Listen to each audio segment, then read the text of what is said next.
Hey guys, tonight we're stepping into your bathroom. Yes, that bathroom, the one you visited about 20 minutes ago, and we're watching it die. Not a slow, graceful decline, but a violent, spectacular death caused by cold so extreme it exists in only a handful of places on Earth. We're talking about minus 71 degrees Celsius, or minus 96 degrees Fahrenheit if you're American and already regretting this topic.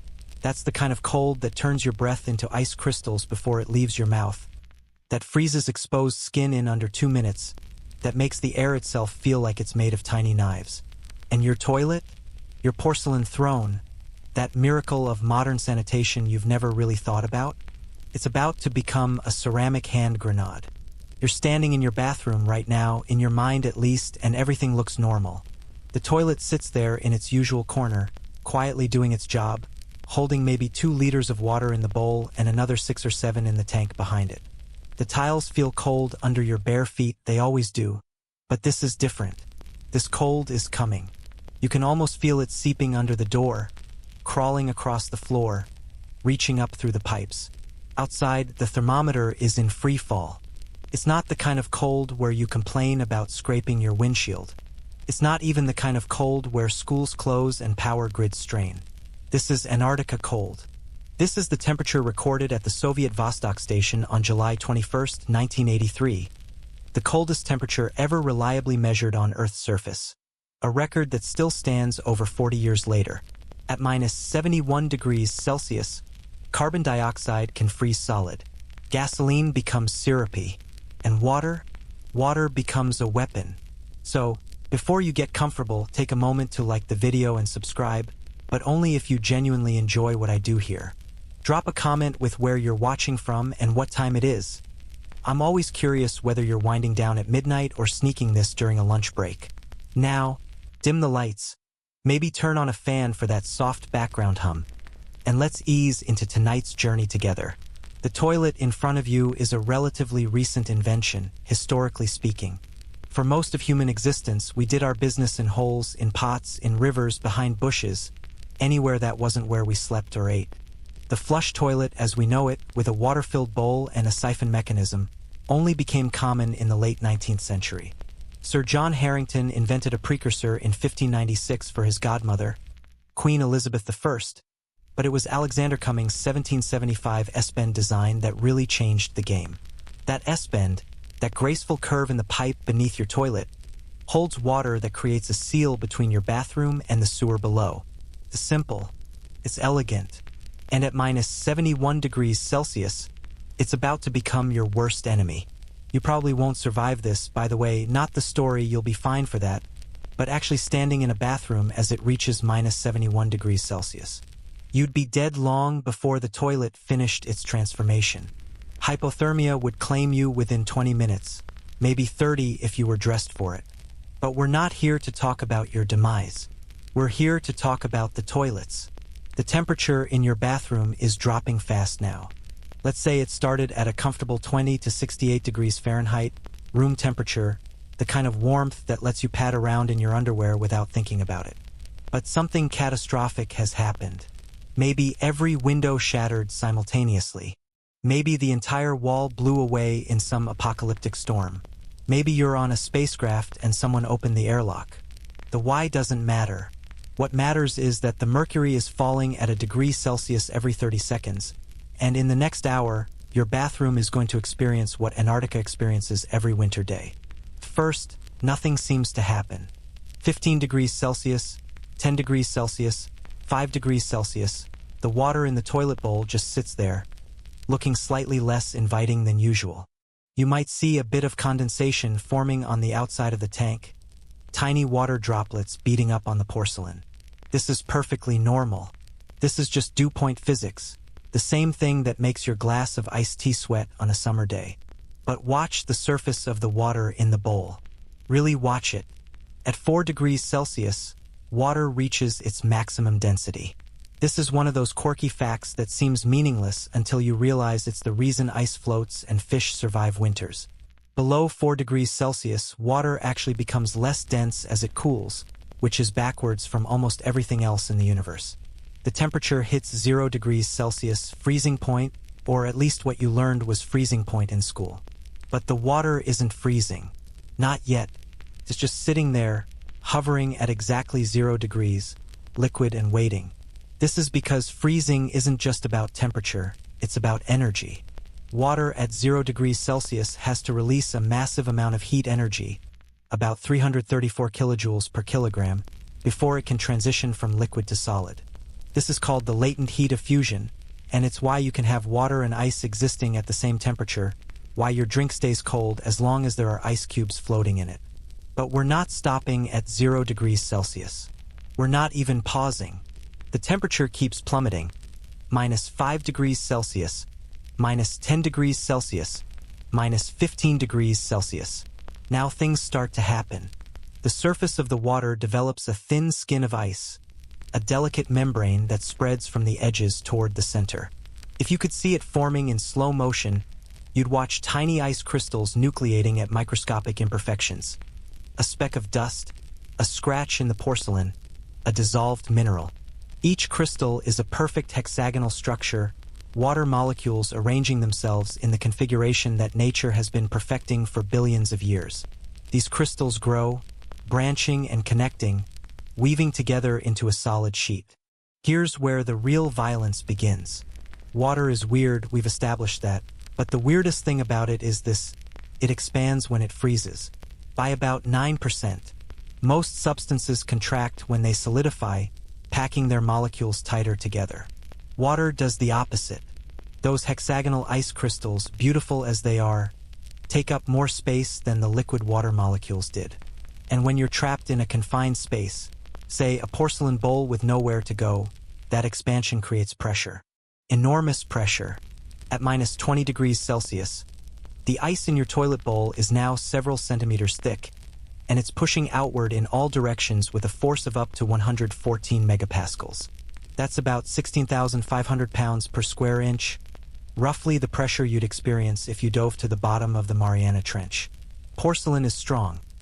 It's fired at temperatures over 1,200 degrees Celsius, compressed into a hard, glass-like ceramic, but it's also brittle. It can withstand compression well, but tension? Tension makes it shatter like a wine glass at a bad wedding reception. You hear it before you see it. A sharp crack, high-pitched and almost musical, like someone tapping a crystal chandelier. Then another. Then a sound like a gunshot as the bowl splits vertically from rim to base. The crack races through the porcelain at the speed of sound, literally about 4,000 meters per second in ceramic, and suddenly you're looking at two halves of a toilet bowl with a column of ice between them, still perfectly shaped to the interior it once occupied. But we're still only at -20 degrees Celsius. We're not even a quarter of the way to our destination. The toilet tank behind the bowl is faring no better. It holds more water, 6 or 7 liters, which means more expansion, more pressure, more destruction. The tank is usually made of the same vitreous china as the bowl, and it's already developing stress fractures around the bolts that connect it to the wall and the bowl. These bolts are metal, probably steel or brass, and metal conducts heat away much faster than porcelain. This creates differential cooling. The porcelain around the bolts gets colder faster, contracts faster, and the thermal stress adds to the mechanical stress from the expanding ice. At -30 degrees Celsius, the tank explodes, not with fire, but with the sharp report of failing ceramic. Chunks of porcelain fly outward, propelled by the ice expanding behind them. The largest piece, maybe a third of the front panel, stays partially attached, hanging by a stubborn section near the bottom. The rest scatters across your bathroom floor, skittering across tiles that are themselves beginning to crack from the cold. Floor tiles are usually made of ceramic too, sometimes porcelain, and they're glued down with mastic adhesive that's becoming increasingly brittle. At -30 degrees Celsius, that adhesive has lost almost all its flexibility. It's now basically hard plastic, and hard plastic shatters. Let's talk about what's happening at the molecular level, because it's genuinely fascinating and also because it'll help you understand why everything in your bathroom is betraying you. Porcelain is made primarily of kaolin clay, feldspar, and quartz, all fused together at high temperature. When it's warm, the molecules vibrate happily in place, bonded together but with a little bit of wiggle room. As temperature drops, those vibrations slow down. The material contracts very slightly, very uniformly. But water ice? Water ice is pushing back. Every ice crystal is a tiny wedge, forcing its way into microscopic pores and imperfections in the porcelain surface. Freeze-thaw cycles destroy concrete roads and crack boulders on mountainsides through exactly this mechanism. Your toilet is just losing the battle much faster. At minus 40 degrees Celsius, a temperature so cold it's the same in Celsius and Fahrenheit, one of those weird mathematical coincidences that feels meaningful but isn't, the destruction is nearly complete. The toilet bowl is in pieces. The tank is rubble. The water supply line, that thin braided steel hose that connects the tank to the pipe in your wall, has frozen solid from the tank end backward. The water inside it has expanded, and the rubber washer at the connection point has become so rigid it's basically glass. You could tap it with a hammer and it would shatter. Some historians argue about whether Thomas Crapper actually invented the toilet. He didn't, but he did popularize the ballcock mechanism and held 9 plumbing patents in Victorian England. His company's slogan was Crapper's Valveless Water Waste Preventer, which is possibly the least catchy marketing phrase in history but accurately described what made his design special. Right now, at minus 40 degrees Celsius in your bathroom, Mr. Crapper's legacy is a frozen catastrophe. The float ball in the tank, assuming the tank is still intact enough to see it, is either plastic or copper. If it's plastic, it's cracked. If it's copper, it's conducted the cold so efficiently that the arm connecting it to the valve has frozen at an angle that would never allow water to flow again, even if water could flow, which it can't. The wax ring. Let's not forget the wax ring. This unglamorous component sits between the bottom of your toilet and the flange in the floor, creating a watertight seal so that unpleasant things don't leak onto your bathroom floor. It's made of petroleum-based wax, sometimes mixed with rubber. At room temperature, it's slightly pliable, soft enough to compress and form a perfect seal. At minus 40 degrees Celsius, it's a rigid hockey puck. The seal is now perfect in the sense that nothing is getting through it, but also compromised in the sense that when this temperature eventually rises, if it rises, the wax won't return to its original shape. It'll crack, it'll crumble, and you'll need a plumber, assuming any plumbers survived whatever catastrophe created these conditions. We're past the halfway point now, descending through temperatures that exist naturally on Earth only in Antarctica's interior, specifically at high-altitude research stations during the winter darkness.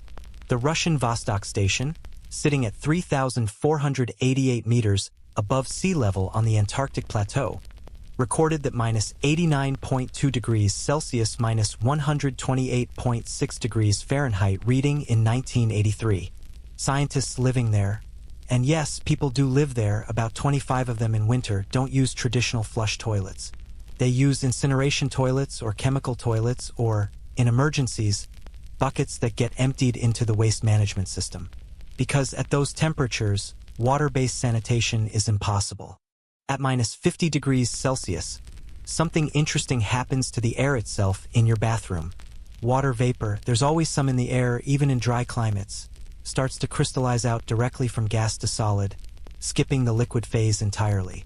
This is called deposition, the opposite of sublimation. Tiny ice crystals form on every surface. The walls, the remnants of your toilet, the mirror above the sink. The mirror is developing frost in intricate fractal patterns, ferny and beautiful, growing from the edges inward. This happens because glass is an excellent thermal conductor, and the thin coating of water vapor that was on its surface is now frozen solid. Your toothbrush, sitting in its cup on the counter, is now a rigid stick. The bristles, probably nylon, have lost all flexibility. Nylon's glass transition temperature, the point at which it changes from rubbery to glassy, is around minus 40 degrees Celsius to minus 50 degrees Celsius depending on the formulation. Below that temperature, your toothbrush bristles could snap off like little plastic icicles. The toothpaste in the tube is a frozen solid, separated into its component parts. The water content is ice, the abrasives and detergents and flavorings as a grainy mass. It'll never squeeze smoothly again.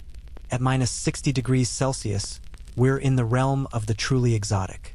This is colder than the coldest temperature ever recorded on Mars at ground level.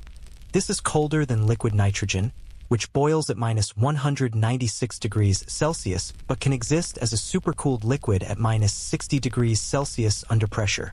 The aluminum handle on your bathroom cabinet has contracted enough that it's loose in its screws. The screws themselves, probably steel, have contracted less than the aluminum, creating gaps. Everything is shrinking at different rates, and the entire room is coming apart at the seams.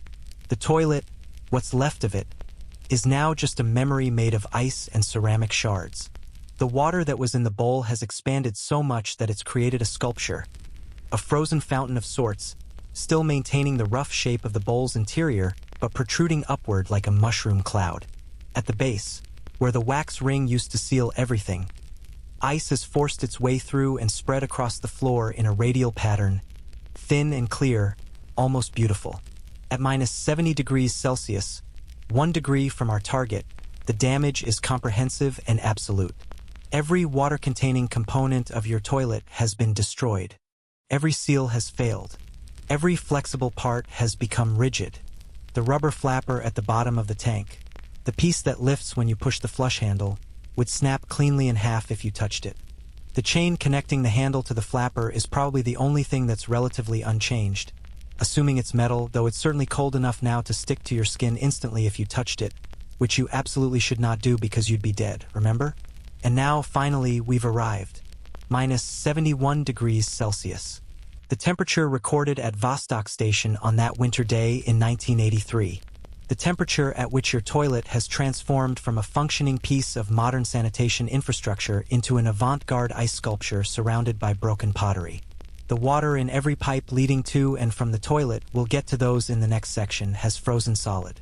The sewer gas that usually gets trapped by the water in the S-bend is now free to rise into your bathroom, though at this temperature even some gases are starting to behave strangely. Scientists who study extreme cold environments will tell you that one of the most dangerous things isn't the cold itself. It's the brittleness. Everything becomes fragile. Metal that would normally bend instead snaps. Plastic that would normally flex instead shatters. Your entire bathroom has become a minefield of materials at the edge of catastrophic failure, waiting for any impact, any stress, to finish the job the temperature started.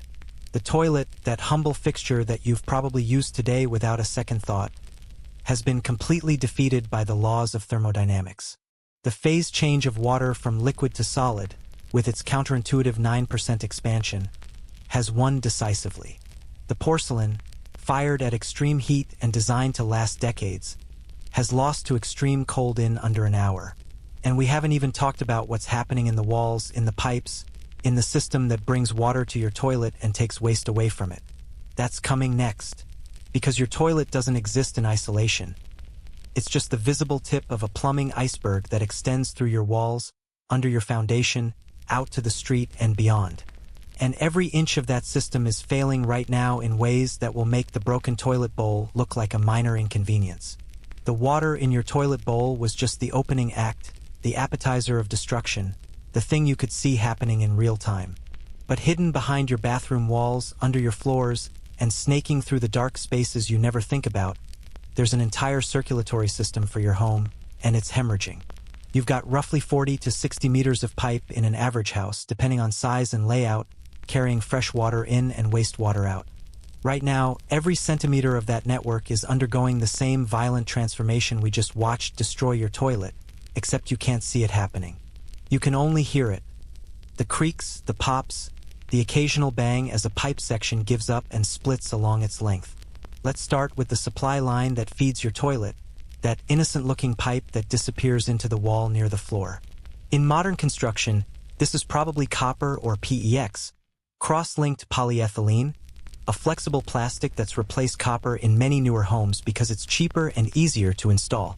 Older homes might have galvanized steel or even lead pipes if they're really old, though hopefully someone's replaced those by now given what we know about lead poisoning.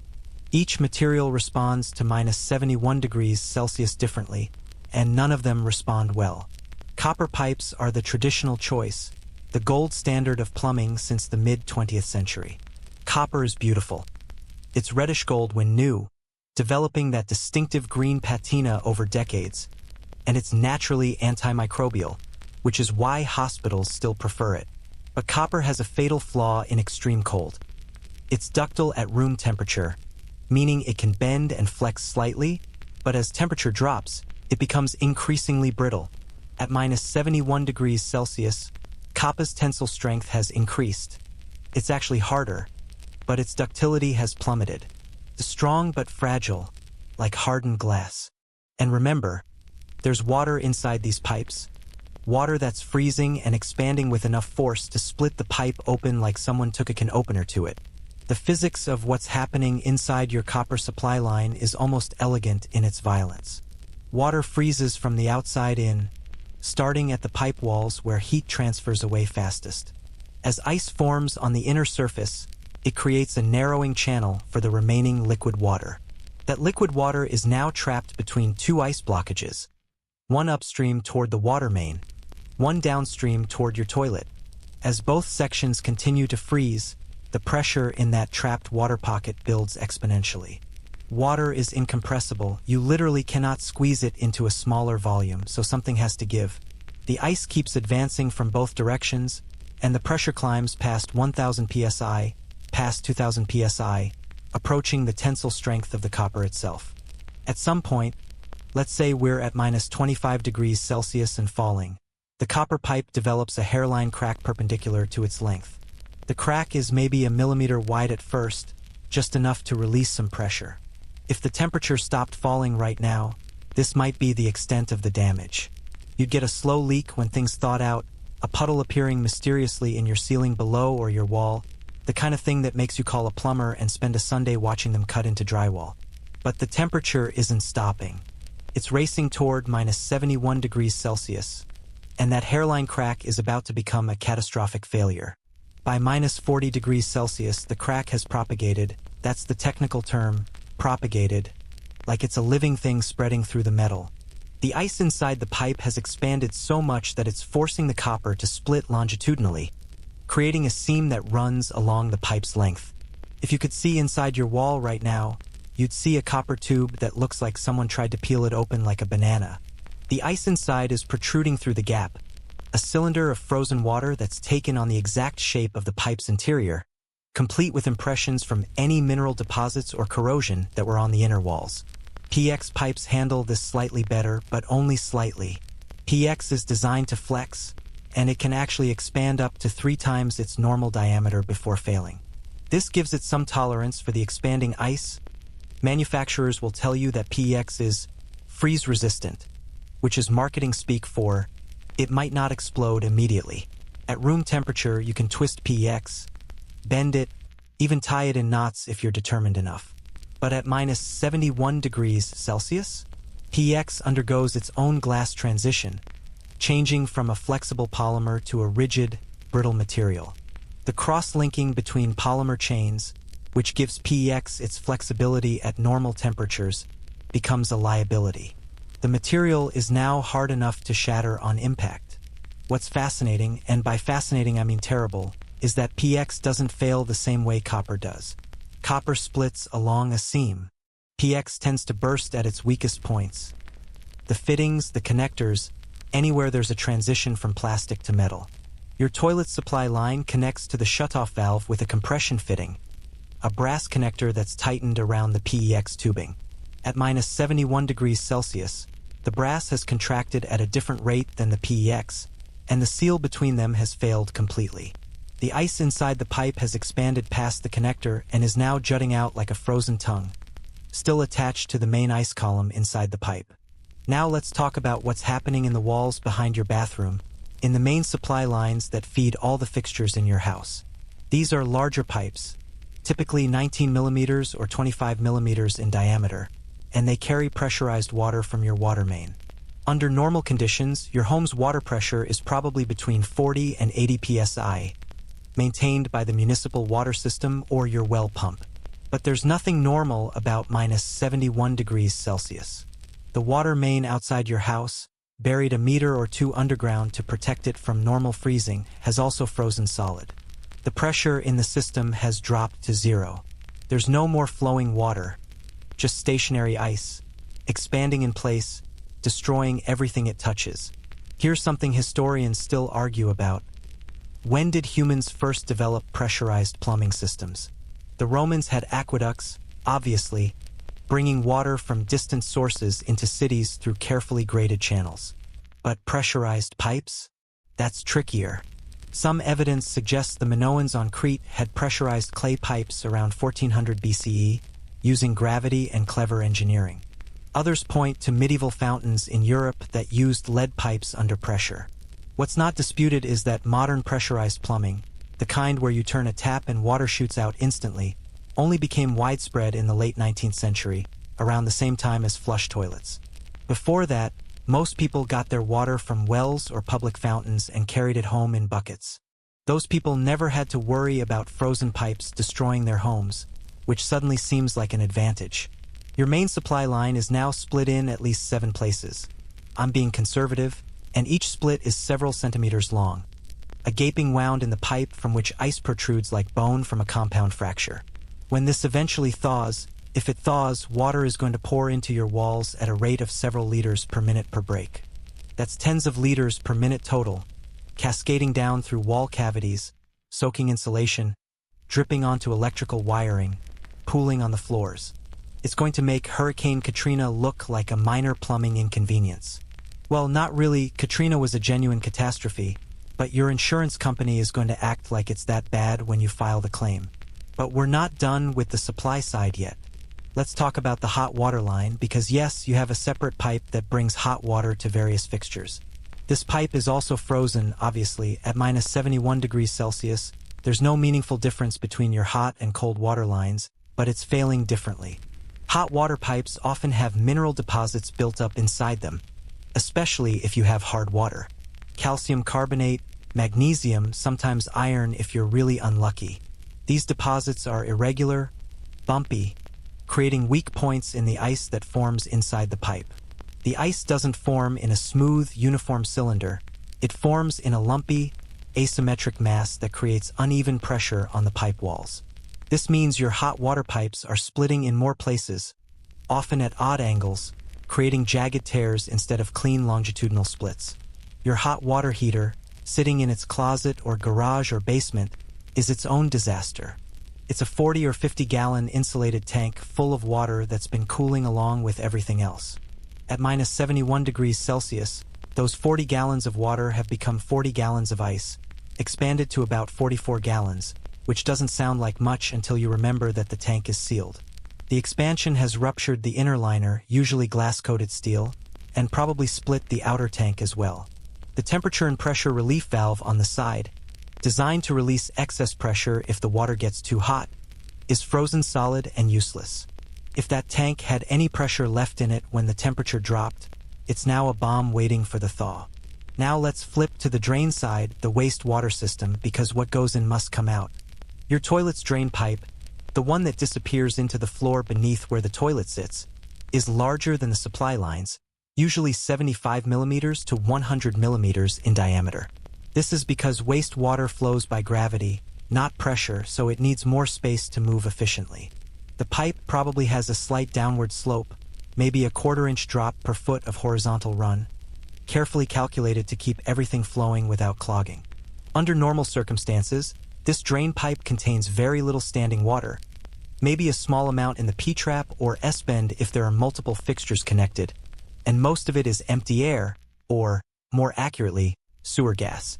But at minus 71 degrees Celsius, even that small amount of trapped water is enough to cause problems. The water in the trap has frozen and expanded, cracking the PVC or cast iron pipe at its most vulnerable point, the curve of the trap itself. PVC, polyvinyl chloride, is the standard material for modern drain pipes. It's cheap, lightweight, easy to cut and connect. At room temperature, it's somewhat flexible.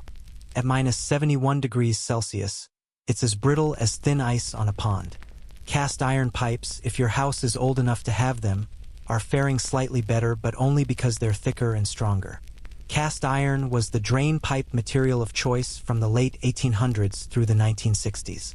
It's heavy, durable, and naturally resistant to corrosion from the outside. But from the inside, the ice expanding inside a cast iron pipe creates rust-accelerating cracks, and the pipe itself can split along its length if the expansion is severe enough. At minus 71 degrees Celsius, even cast iron's impressive tensile strength isn't enough.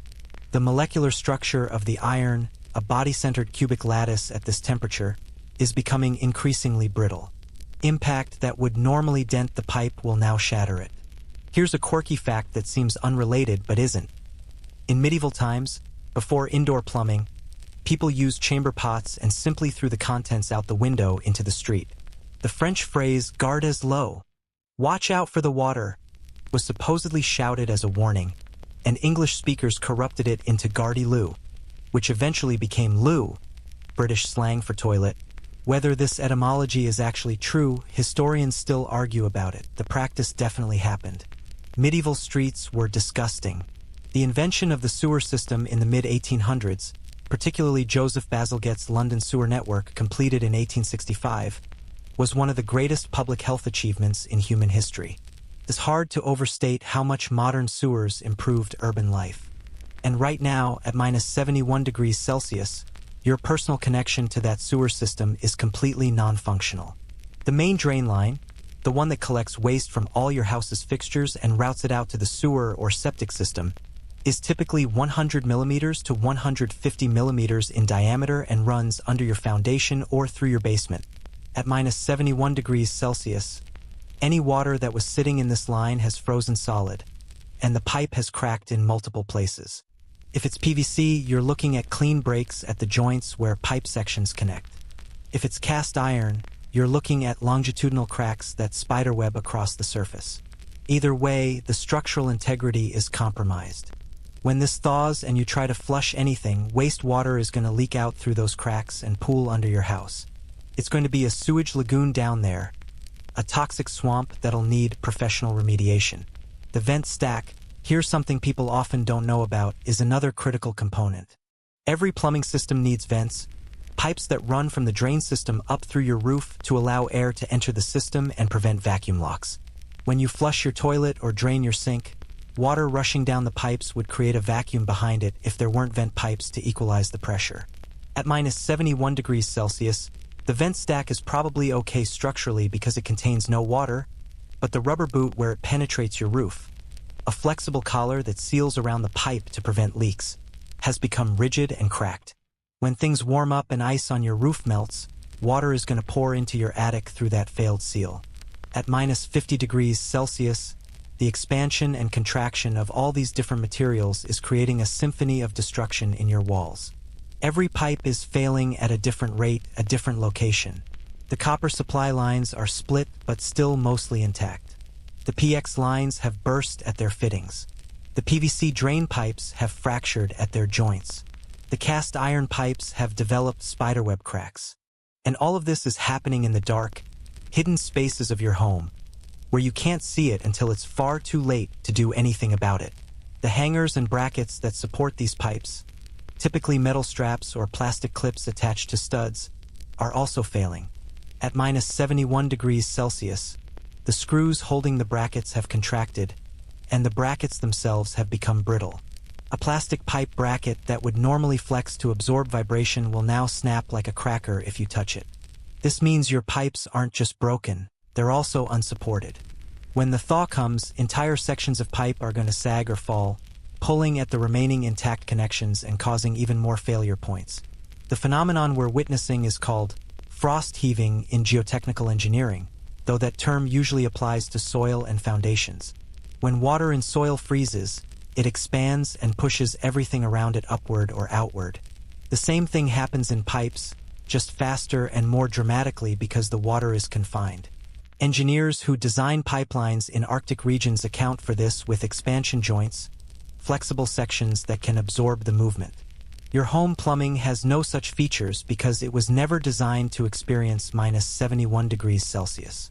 It was designed for a temperature range of maybe minus 20 degrees Celsius to 60 degrees Celsius at the extreme ends. We're now operating at more than 50 degrees below its design specification. By minus 60 degrees Celsius, the damage extends beyond just the pipes themselves. The walls surrounding the pipes are suffering too.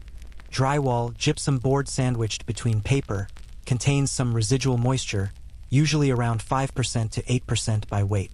That moisture is now frozen, and the gypsum is cracking along with everything else. The paper facing on the drywall has become brittle and is tearing at the seams. If you could see through your bathroom walls right now, you'd see horizontal and vertical cracks forming a grid pattern, following the studs and joists, outlining the skeleton of your home. The insulation between your studs, whether it's fiberglass bats or blown-in cellulose or spray foam, is also compromised. Fiberglass insulation works by trapping air in tiny pockets between glass fibers. At -71 degrees Celsius, any moisture that infiltrated the insulation has frozen, and the ice crystals are destroying those air pockets.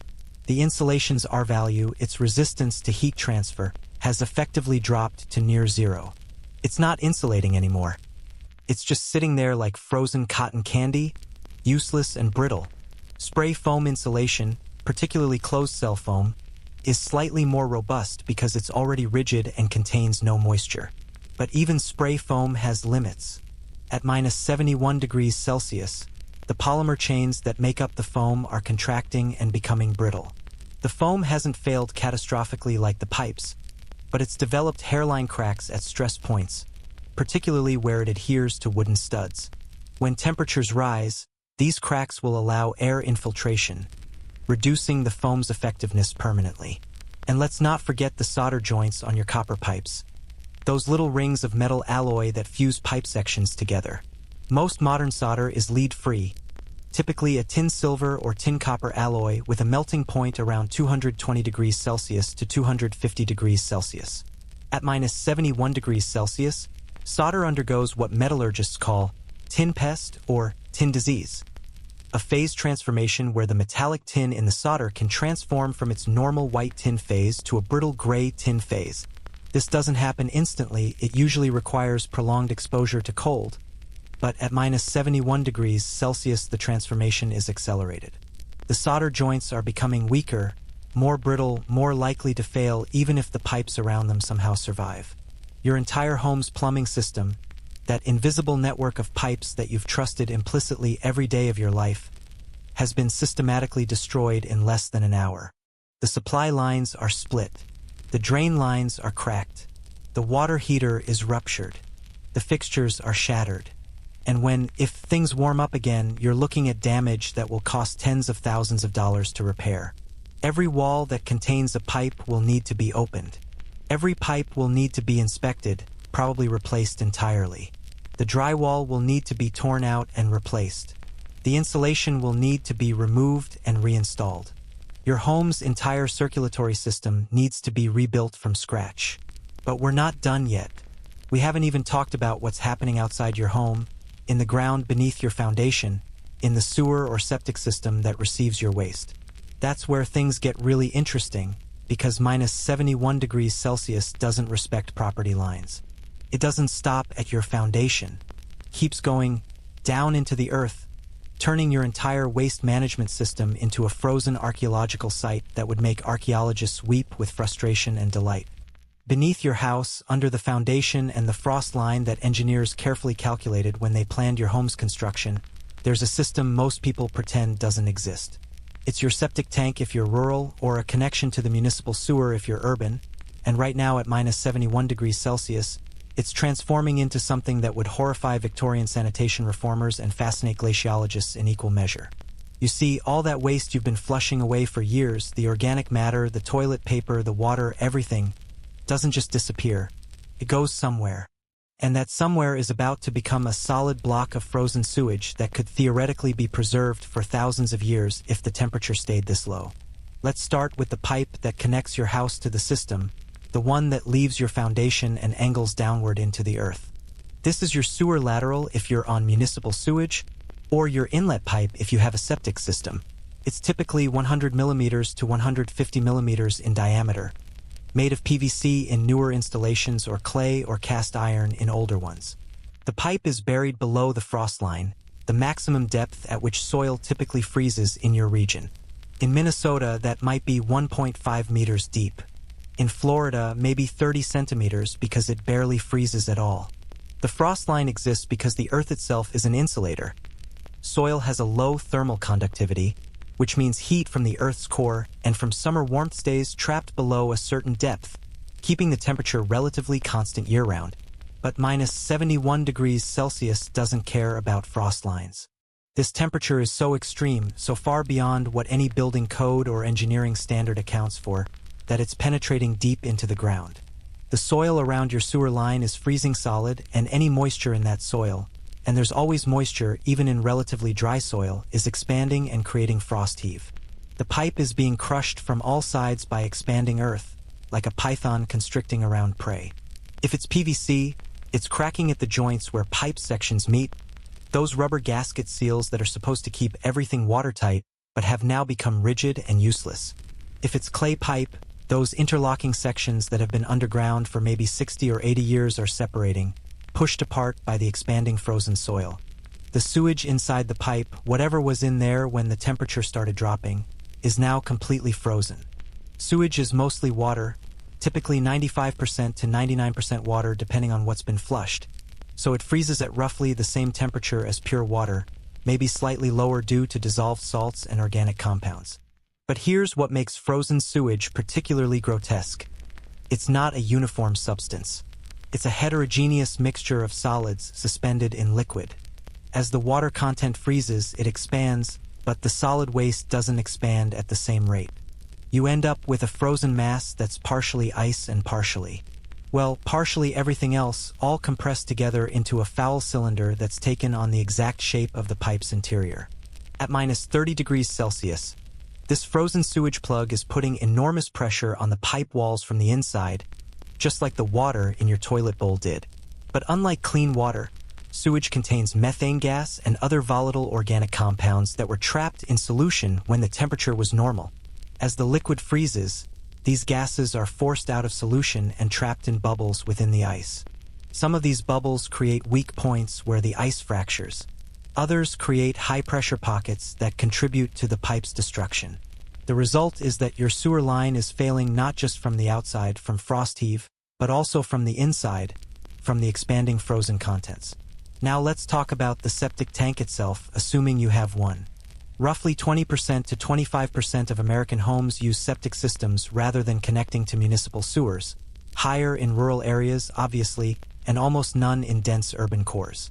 A septic tank is basically a large underground container, usually 3,000 to 4,000 liters in capacity, made of concrete, fiberglass, or plastic.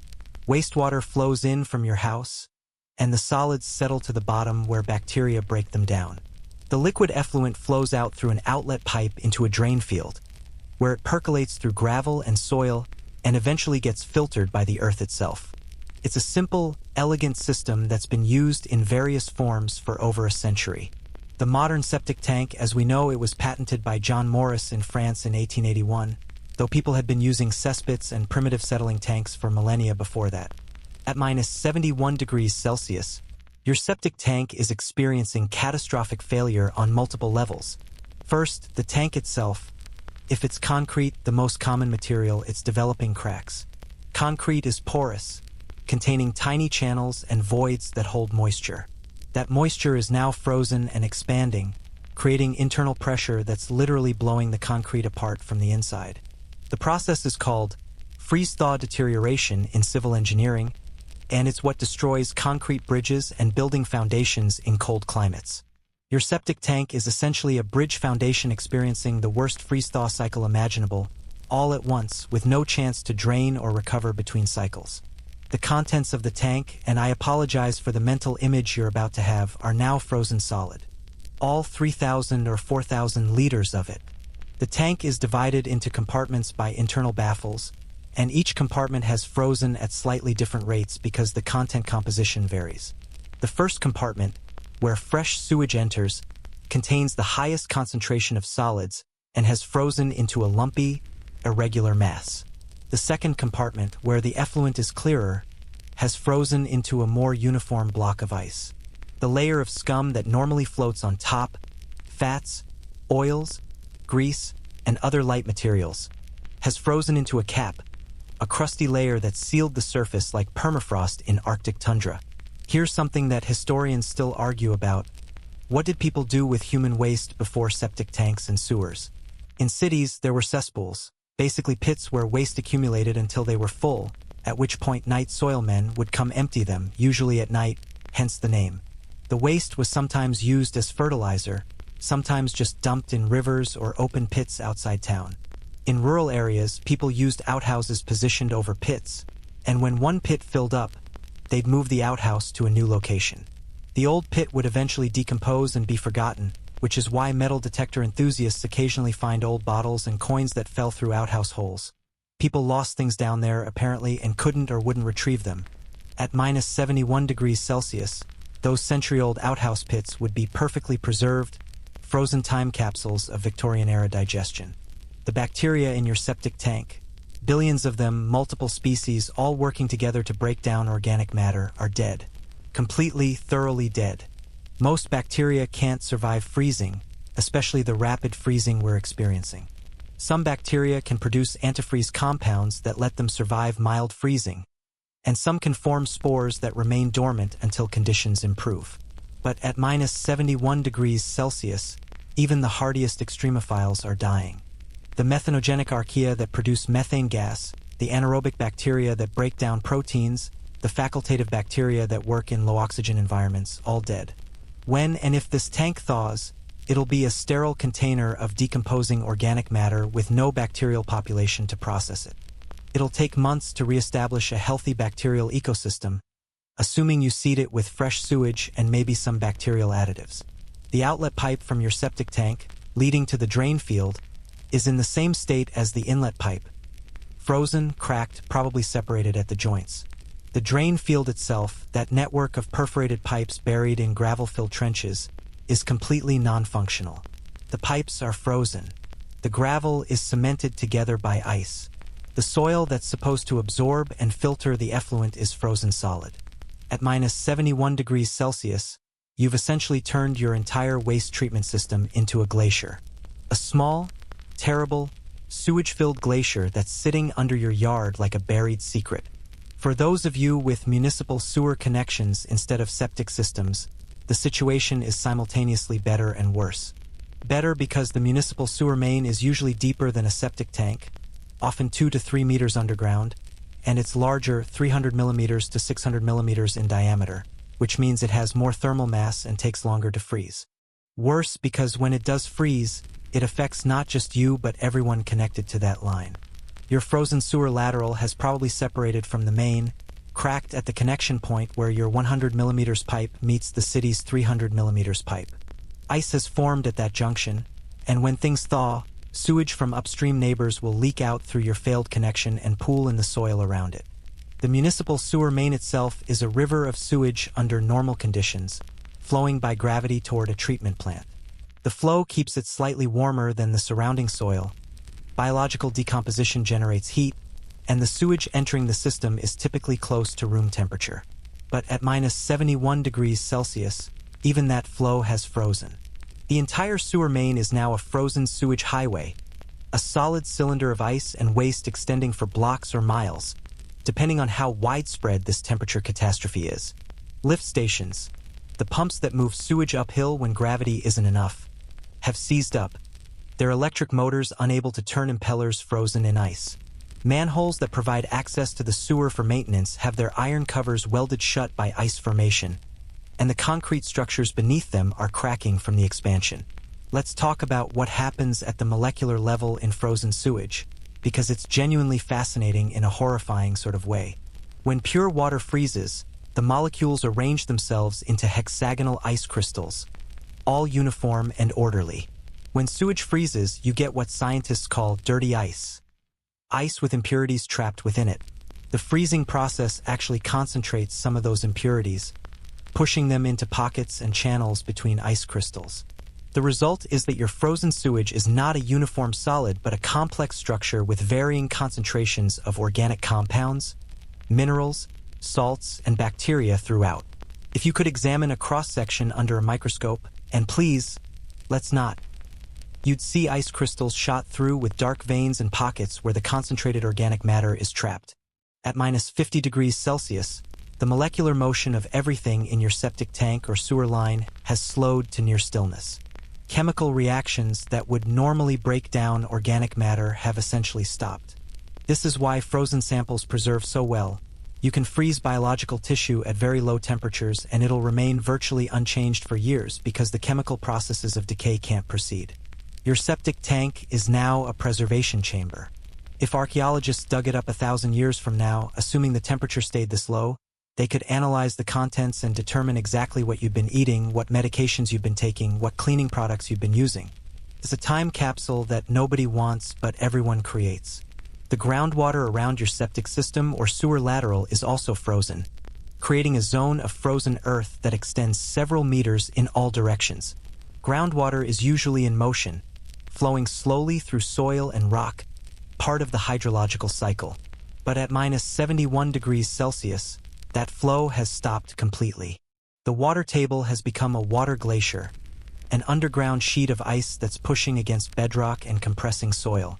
Wells in the area, if anyone's trying to pump water, which they shouldn't be because why would you, but hypothetically, would be completely non-functional. The well casing would be cracked, the pump seized, the water in the well bore frozen solid. Here's a quirky fact about sewage that seems unrelated but connects to temperature. Methane production in sewage actually slows down dramatically as temperature drops. At 35 degrees Celsius, which is optimal for methanogenic bacteria, they produce methane rapidly. At 15 degrees Celsius, production drops by more than half. At 4 degrees Celsius, it's barely happening. At minus 71 degrees Celsius, it's not happening at all. The bacteria are dead, remember?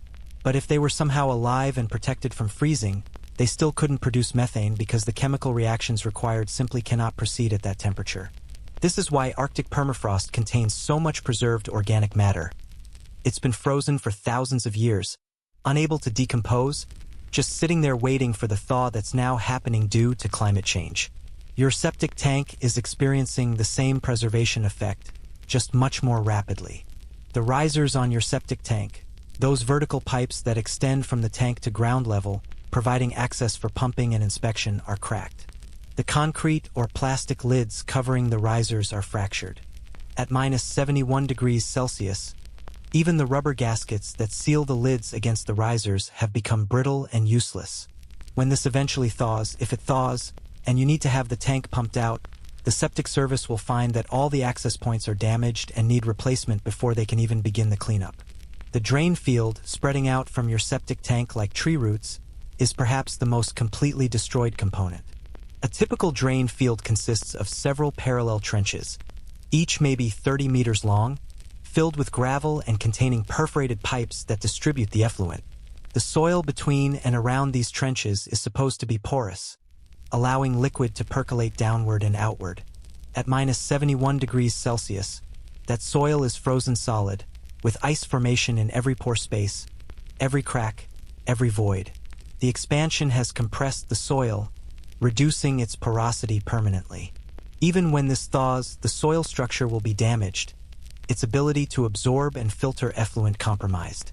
You're looking at a complete drain field replacement, which means excavating your yard, tearing out the old system, and installing a new one. A project that costs $10,000 to $20,000 and leaves your lawn looking like an archaeological dig site. At minus 60 degrees Celsius, the destruction extends even deeper underground. The Earth's temperature normally increases by about 25 degrees Celsius to 30 degrees Celsius per kilometer of depth. This is called the geothermal gradient. At 10 meters deep, the temperature is usually stable around 10 degrees Celsius to 15 degrees Celsius year-round in most climates, basically the annual average surface temperature. But our minus 71 degrees Celsius air temperature is conducting through the soil faster than you'd expect, especially if the soil is wet. Wet soil has much higher thermal conductivity than dry soil because water transfers heat more efficiently than air. And remember, soil is full of water in most climates. The porosity is typically 30% to 50%, and much of that space is filled with moisture.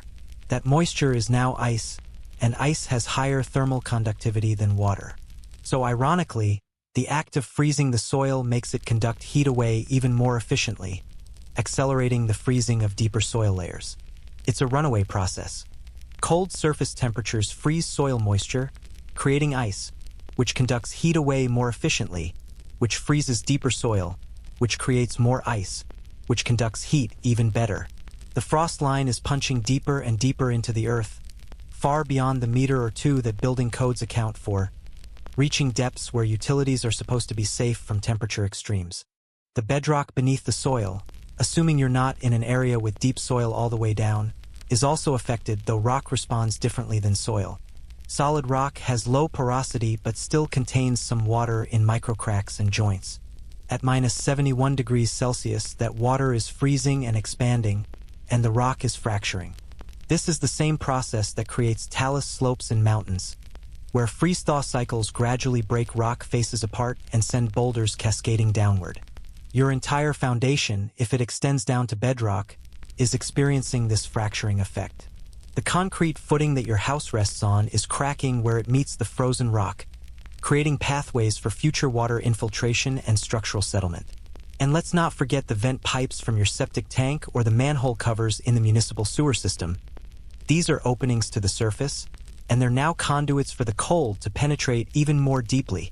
A septic tank vent, which normally allows gases to escape, is now a chimney through which minus 71 degrees Celsius air is pouring directly into the tank. Manholes, which normally provide access points for maintenance, are doing the same thing for the sewer main. These openings are accelerating the freeze, creating zones of extreme cold that spread outward from the penetrations. By minus 70 degrees Celsius, 1 degree from our target, the underground devastation is complete. Your septic tank or sewer lateral is destroyed. The municipal sewer main, if you're connected to one, is a frozen wasteland. The drain field is permanently damaged. The soil around all these systems is compressed and altered. And the cleanup, when it comes, will require excavation of basically your entire yard and possibly your neighbor's yards too, depending on how the failures cascade through the system. At minus 71 degrees Celsius, you've achieved something remarkable. You've created an archaeological site in real time. A future civilization, finding this frozen waste system, could learn everything about your society, your diet, your health, your hygiene products, your medications, even your reading habits if you use toilet paper with ink. It's all preserved down there, frozen solid, waiting for discovery or decay, whichever comes first.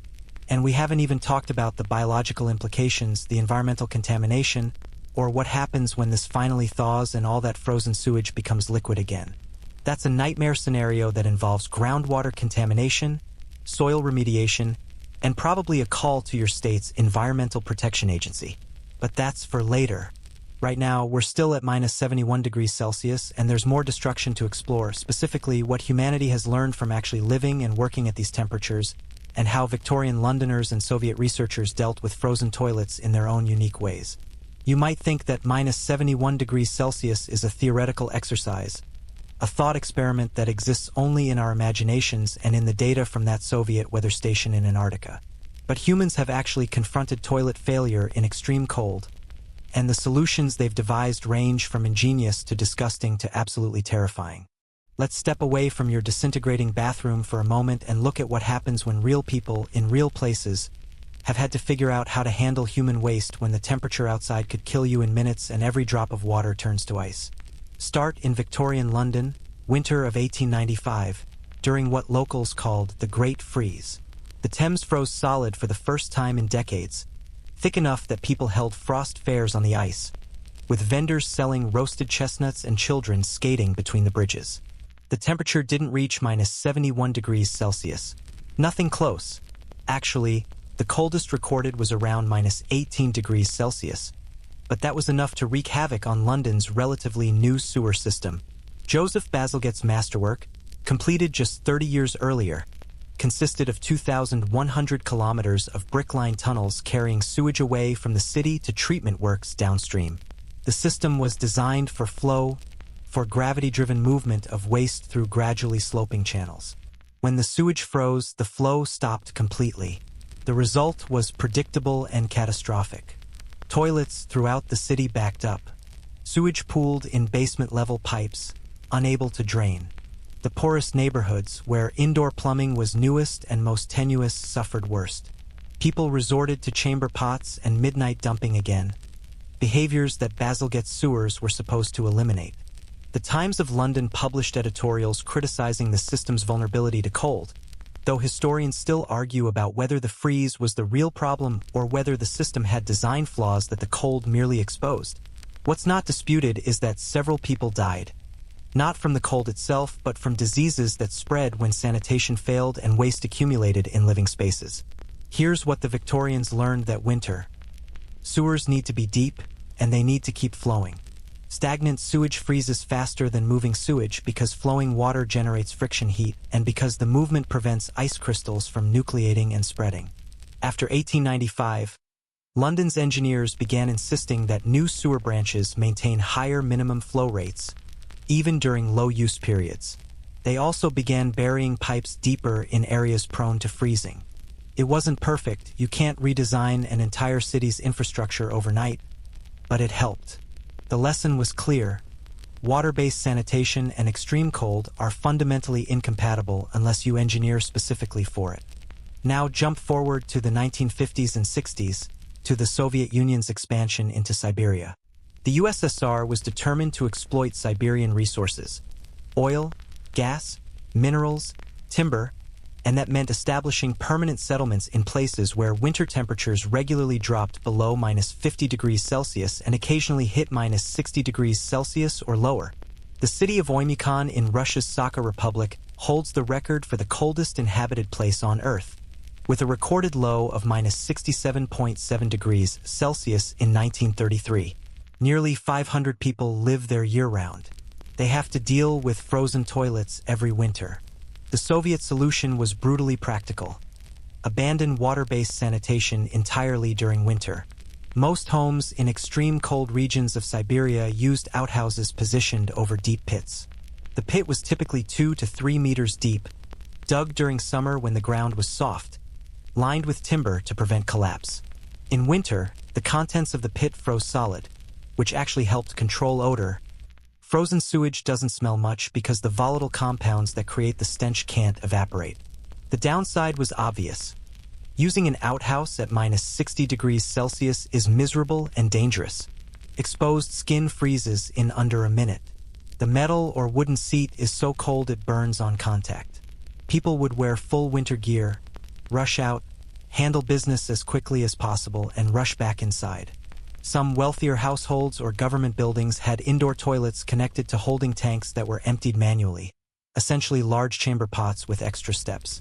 The holding tanks were kept in heated spaces or heavily insulated, and workers would come periodically to pump them out and transport the waste to central disposal sites.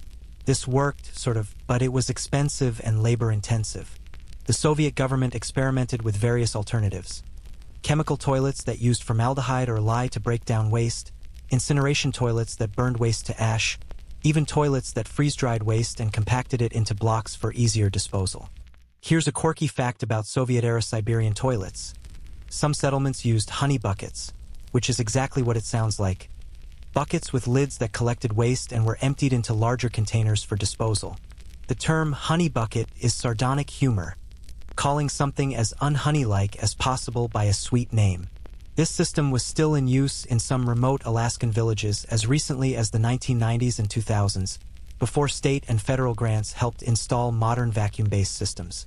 The workers who collected and disposed of honey buckets were paid well because nobody wanted the job, understandably. Antarctica provides the most extreme example of toilet engineering because conditions there make Siberia look comfortable. At research stations like McMurdo, Amundsen Scott South Pole Station, and yes, Vostok Station, where that -89.2 degrees Celsius record was set, water-based plumbing is impossible for much of the year. The continent receives almost no precipitation. It's technically a desert, despite all the ice, and liquid water is unavailable. Every drop of water must be melted from ice or snow, which requires enormous amounts of energy. Using that precious water for sewage disposal would be unconscionably wasteful. Early Antarctic expeditions in the early 1900s, Scotts, Shackletons, Amundsens, used outhouses positioned on the ice or over the edge of ice shelves, letting everything fall into crevasses or onto the ice below. This worked from a disposal standpoint but was brutally uncomfortable and sometimes dangerous. There are accounts of explorers getting frostbite on their buttocks and thighs from sitting on frozen wooden seats for too long. Ernest Shackleton's men on the Endurance expedition in 1915 described the outhouse as one of the worst aspects of their ordeal, worse even than the limited food rations, because using it meant exposing bare skin to air that was regularly minus 30 degrees Celsius to minus 40 degrees Celsius while your body was generating minimal heat from inactivity. Modern Antarctic stations use vacuum toilets similar to those on aircraft and spacecraft. These systems use air pressure differential to move waste, requiring only a small amount of water, maybe 200 milliliters per flush compared to 6 to 13 liters for a conventional toilet. The waste goes into holding tanks that are kept above freezing through heating elements or by positioning them in heated parts of the station. When the tanks are full, the waste is either incinerated on-site, turning it into sterile ash, or packed into sealed containers and shipped back to the home country for disposal. The Antarctic Treaty prohibits dumping waste on the continent or into the ocean, so everything has to be contained and removed. Some stations use incineration toilets exclusively. These are exactly what they sound like: toilets that burn waste at high temperature, typically 650 degrees Celsius to 870 degrees Celsius, reducing everything to ash and water vapor. The ash is sterile and compact, maybe 5% of the original volume, making it much easier to store and transport. The downside is energy consumption. Incinerator toilets require significant power, which in Antarctica means burning fuel or running generators, both of which are expensive and environmentally problematic. Historians still argue about whether the environmental cost of incineration outweighs the environmental benefit of not dumping waste. But the consensus is that anything is better than the old days of just throwing everything onto the ice. At Vostok Station specifically, where that minus 89.2 degrees Celsius record was set, the Russian researchers use a combination system. The station is small, only about 25 people in winter, maybe 50 in summer, so waste volumes are manageable. They use chemical toilets that add formaldehyde or similar compounds to break down waste and control odor, combined with heating elements to keep the holding tanks from freezing. The tanks are emptied during summer when aircraft can land and transport the waste out. In winter, when the station is completely isolated for 8 months, everything has to be stored on site. This creates its own problems.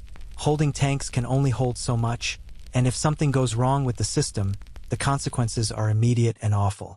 The Amundsen Scott South Pole Station, located at the geographic South Pole where the temperature averages around minus 49 degrees Celsius year-round and regularly hits minus 60 degrees Celsius to minus 70 degrees Celsius in winter, has what's probably the most sophisticated toilet system in Antarctica.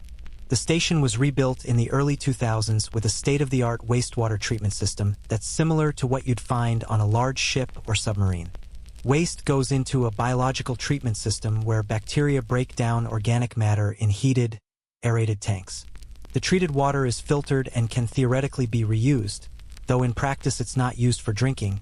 People have psychological barriers to that, understandably, but rather for cleaning and industrial purposes. The solid waste is dewatered, packaged, and stored for annual shipment out during the brief summer season. Here's what's fascinating. The bacteria in these treatment systems have to be specially selected cold-tolerant strains. Normal sewage treatment bacteria work best at 20 degrees Celsius to 35 degrees Celsius. At lower temperatures, their metabolic activity slows dramatically. Antarctic stations use psychrophilic bacteria, literally cold-loving bacteria, that remain active at 4 degrees Celsius to 10 degrees Celsius. Even these specialized bacteria can't work at minus 71 degrees Celsius, obviously, which is why the treatment tanks must be heated constantly. The heating costs are significant. Keeping a 1,000-liter tank at 10 degrees Celsius when the outside temperature is minus 60 degrees Celsius requires continuous heat input and excellent insulation. Failure of the heating system for even a few hours could freeze the entire tank, killing the bacteria and creating a frozen sewage block that would take days to thaw and weeks to reestablish bacterial populations. Military operations in cold climates have their own toilet solutions, often less sophisticated but more portable than Antarctic research stations. During World War II, German forces in the Soviet Union and Allied forces in Norway dealt with frozen sanitation by using portable latrines, basically boxes with seats positioned over holes. The waste froze almost immediately, creating frozen waste piles that were supposed to be buried or burned, but often just left where they were because moving frozen sewage blocks was nearly impossible, and burning them required fuel that was needed elsewhere. Soldiers wrapped their lower bodies in blankets and coats before using these latrines because frostbite injuries to sensitive areas were common and deeply humiliating. Medical records from the Eastern Front document numerous cases of frostbite to buttocks, thighs, and genitals from latrine use, injuries that affected combat readiness but were rarely discussed in official histories. The Korean War saw similar problems in the winter of 1950 to 1951, when United Nations forces in North Korea experienced temperatures down to -30 degrees Celsius to -40 degrees Celsius. American and British soldiers describe improvised toilet solutions. Cans with the lids removed, boxes lined with wax paper that could be sealed and thrown away, shallow trenches that froze over daily. The official Army Field Manual advised soldiers to work in pairs for latrine duty in extreme cold. One person to keep watch and assist if the other showed signs of hypothermia or frostbite. This wasn't about modesty, it was about survival. Exposure time had to be minimized, and having someone to help if you became disoriented from cold was potentially life-saving.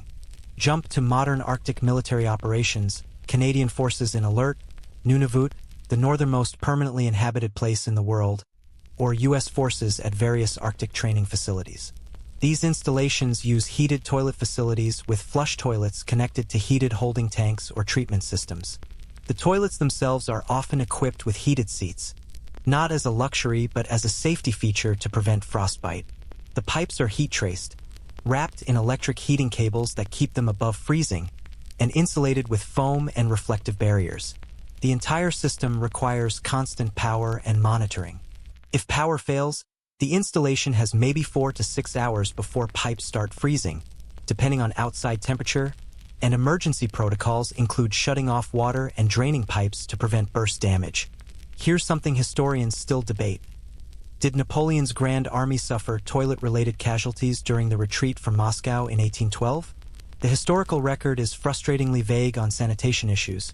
People didn't write much about bathroom matters in official dispatches, but we know the army experienced brutal cold, with temperatures dropping to -35 degrees Celsius to -40 degrees Celsius in November and December. Soldiers would have needed to relieve themselves regularly despite the cold, and doing so meant exposing skin to temperatures that cause frostbite in under a minute. Medical historians have analyzed casualty reports and found references to cold injuries to lower extremities and exposure injuries to private areas, which suggests yes, frozen toileting conditions absolutely contributed to casualties. The exact numbers are impossible to determine, but given that over 400,000 men started the campaign and fewer than 40,000 returned to France, and many deaths were from cold and exposure rather than combat, toilet-related frostbite probably affected thousands. Indigenous Arctic peoples, Inuit, Sami, Nenets, and others who've lived in extreme cold for thousands of years, developed their own solutions long before European contact. Traditional approaches varied but generally avoided indoor facilities entirely. People would go outside, squat, and be done in seconds, limiting exposure time. In winter camps, designated latrine areas were established downwind from living spaces, and the frozen waste would accumulate over the season. When spring came and the ground thawed, these areas would be abandoned and new camps established elsewhere, letting natural decomposition handle the cleanup. This approach worked well for nomadic populations but obviously doesn't scale to permanent settlements or modern lifestyles. Some indigenous solutions were remarkably sophisticated. The Inuit of northern Canada and Greenland used snow blocks to construct small latrine shelters, essentially igloos with a hole in the floor. These provided wind protection without requiring heat, and they could be built quickly wherever needed and abandoned without loss when camp moved. The shelters weren't warm. Nothing kept you warm at -40 degrees Celsius except fire and insulation, but they blocked wind, which made the experience significantly less dangerous. Wind chill is the real killer in Arctic conditions. -40 degrees Celsius with no wind is survivable briefly, but -40 degrees Celsius with even a moderate wind creates effective temperatures of -60 degrees Celsius to -70 degrees Celsius that cause frostbite almost instantly. Modern cruise ships in Arctic and Antarctic waters face unique challenges when passengers need toilets in extreme cold. The ships have heated interior plumbing, obviously, But exterior decks where people stand to view icebergs and wildlife can be minus 20 degrees Celsius to minus 40 degrees Celsius.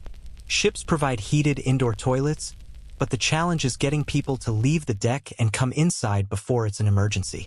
Maritime regulations require certain ratios of toilets to passengers, but in cold weather, usage patterns change. People tend to hold it longer to avoid leaving warm observation areas, which can lead to medical issues. Some expedition ships now have small heated toilet facilities on exterior observation decks specifically for this reason. At minus 71 degrees Celsius, all of these human solutions would fail. The heated toilet facilities would freeze despite the heating because minus 71 degrees Celsius overcomes all but the most extreme insulation and heating capacity. The incinerator toilets would struggle because the combustion chambers would lose heat so rapidly to the surrounding cold that maintaining combustion temperatures would be nearly impossible. The chemical toilets would freeze solid, chemicals and all. The vacuum systems would fail as seals became brittle and pumps seized. Even the honey buckets would be problematic because the contents would freeze to the bucket and the bucket itself would become so brittle it might shatter when moved. The only solution at minus 71 degrees Celsius is what Antarctic winter-over crews call going full survival mode. Stop using water-based systems entirely, switch to bag-based collection that can be sealed and stored, minimize all waste generation, and wait for conditions to improve. It's not dignified. It's not comfortable. But it's the only thing that works when temperature reaches levels that human engineering wasn't designed to handle.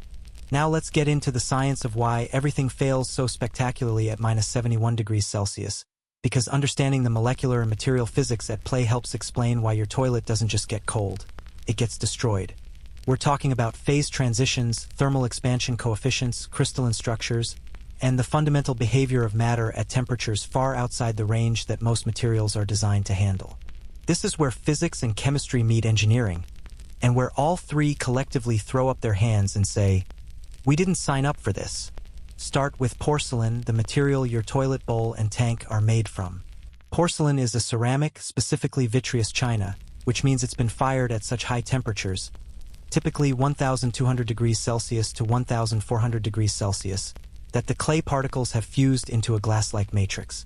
The result is a material that's hard, non-porous, resistant to staining and corrosion, and capable of lasting decades with minimal maintenance. Museums have porcelain artifacts that are hundreds or even thousands of years old, still intact and functional.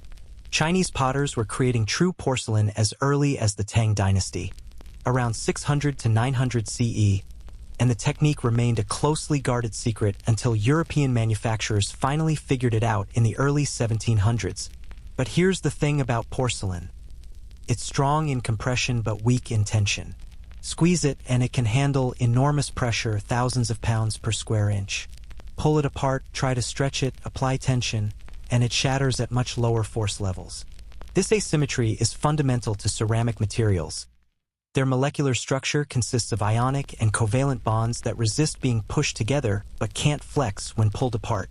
At room temperature, porcelain has a tensile strength of maybe 3,000 to 5,000 psi, compared to a compressive strength of 25,000 to 50,000 psi.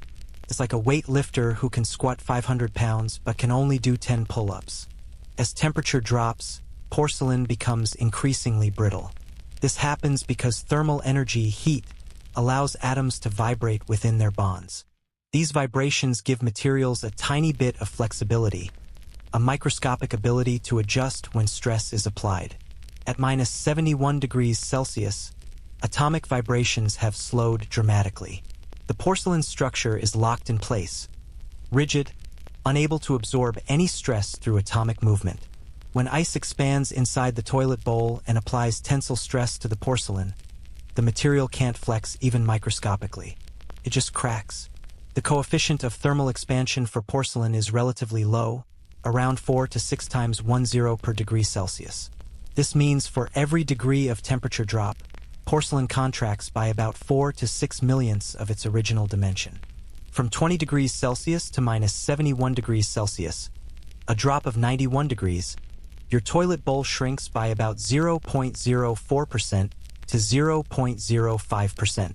That doesn't sound like much on a 40-centimeter toilet bowl, We're talking maybe 0.16 to 0.20 millimeters of total contraction. But here's the catch. The porcelain doesn't contract uniformly because the bowl isn't uniform thickness and doesn't cool uniformly. The outer surface cools faster than the inner surface, creating differential contraction and internal stress. Where there's a bolt hole or a weak point from manufacturing, that stress concentrates and initiates a crack. Water ice, meanwhile, has a very different thermal expansion coefficient. Actually, it has a negative coefficient in certain temperature ranges, meaning ice can expand as it gets colder under specific conditions, which is deeply weird. More importantly, ice at minus 71 degrees Celsius is in what's called the IH phase, hexagonal ice, the normal form we encounter in daily life. But even within the IH phase, ice's properties change with temperature. At 0 degrees Celsius, ice is relatively soft. You can scratch it with a fingernail or a coin. At minus 71 degrees Celsius, ice approaches the hardness of some minerals. It's still softer than steel, but it's significantly harder than the ice in your freezer at minus 18 degrees Celsius. This harder ice exerts force more effectively against the porcelain because it doesn't deform or compress easily when the porcelain pushes back. Let's talk about copper pipes, because remember, those are failing too. Copper is a face-centered cubic metal at room temperature, meaning its atoms arrange themselves in a specific crystalline pattern. This structure gives copper its characteristic ductility, its ability to be drawn into wire or bent into shapes without breaking. At minus 71 degrees Celsius, copper remains face-centered cubic. It doesn't undergo a phase transition, but its mechanical properties change significantly. Yield strength, the stress at which the metal begins to deform permanently, increases. Ultimate tensile strength, the maximum stress before failure, also increases. This might sound good, but ductility decreases dramatically. What this means in practice: at room temperature, a copper pipe can handle stress by deforming slightly, bulging, or bending before it ruptures. At minus 71 degrees Celsius, the pipe can handle more total stress before failure, but when it does fail, it fails catastrophically rather than gradually. Instead of developing a slow leak from a small deformation, you get a sudden crack that propagates along the pipe's length.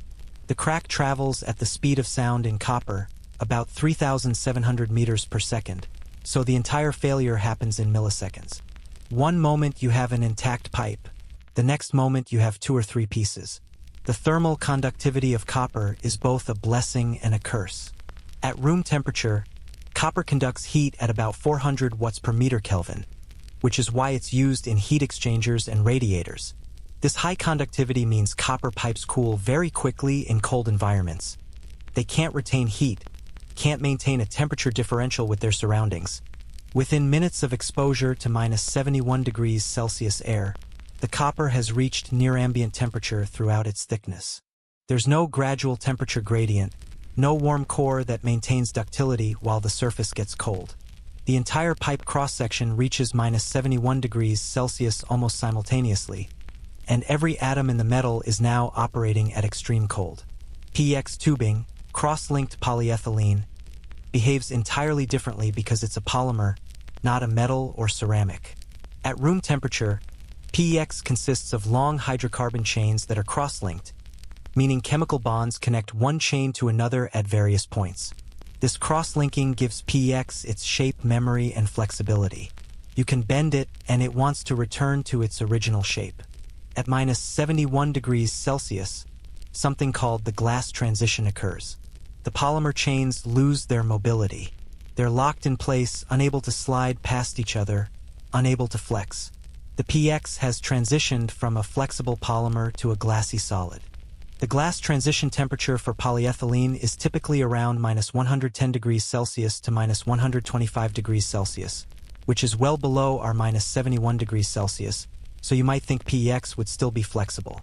But cross-linking raises the glass transition temperature. The more cross-links, the higher the temperature at which the material becomes glassy. High-density cross-linked PEX, the kind used in plumbing, can have a glass transition temperature as high as minus 30 degrees Celsius to minus 50 degrees Celsius. At minus 71 degrees Celsius, we're well into the glassy regime. The PEX isn't flexible anymore. It's rigid, and rigid polymers are brittle. Drop a frozen PX pipe and it might shatter like glass. Here's something chemists debate.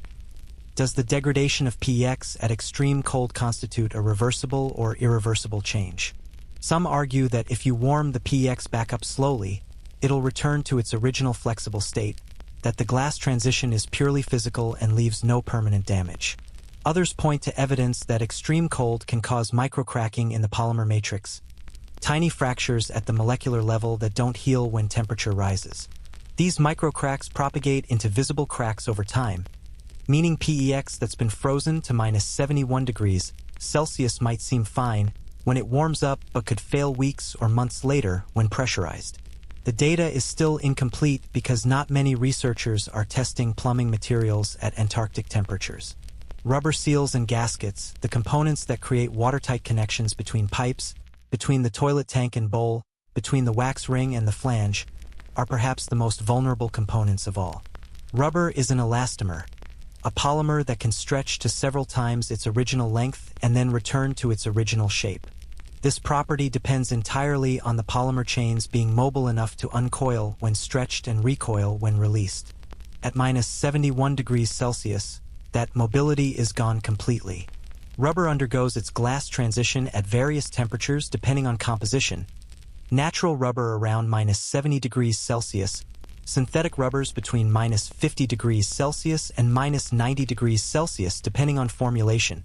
At minus 71 degrees Celsius, almost every rubber seal in your plumbing system has become glassy and brittle.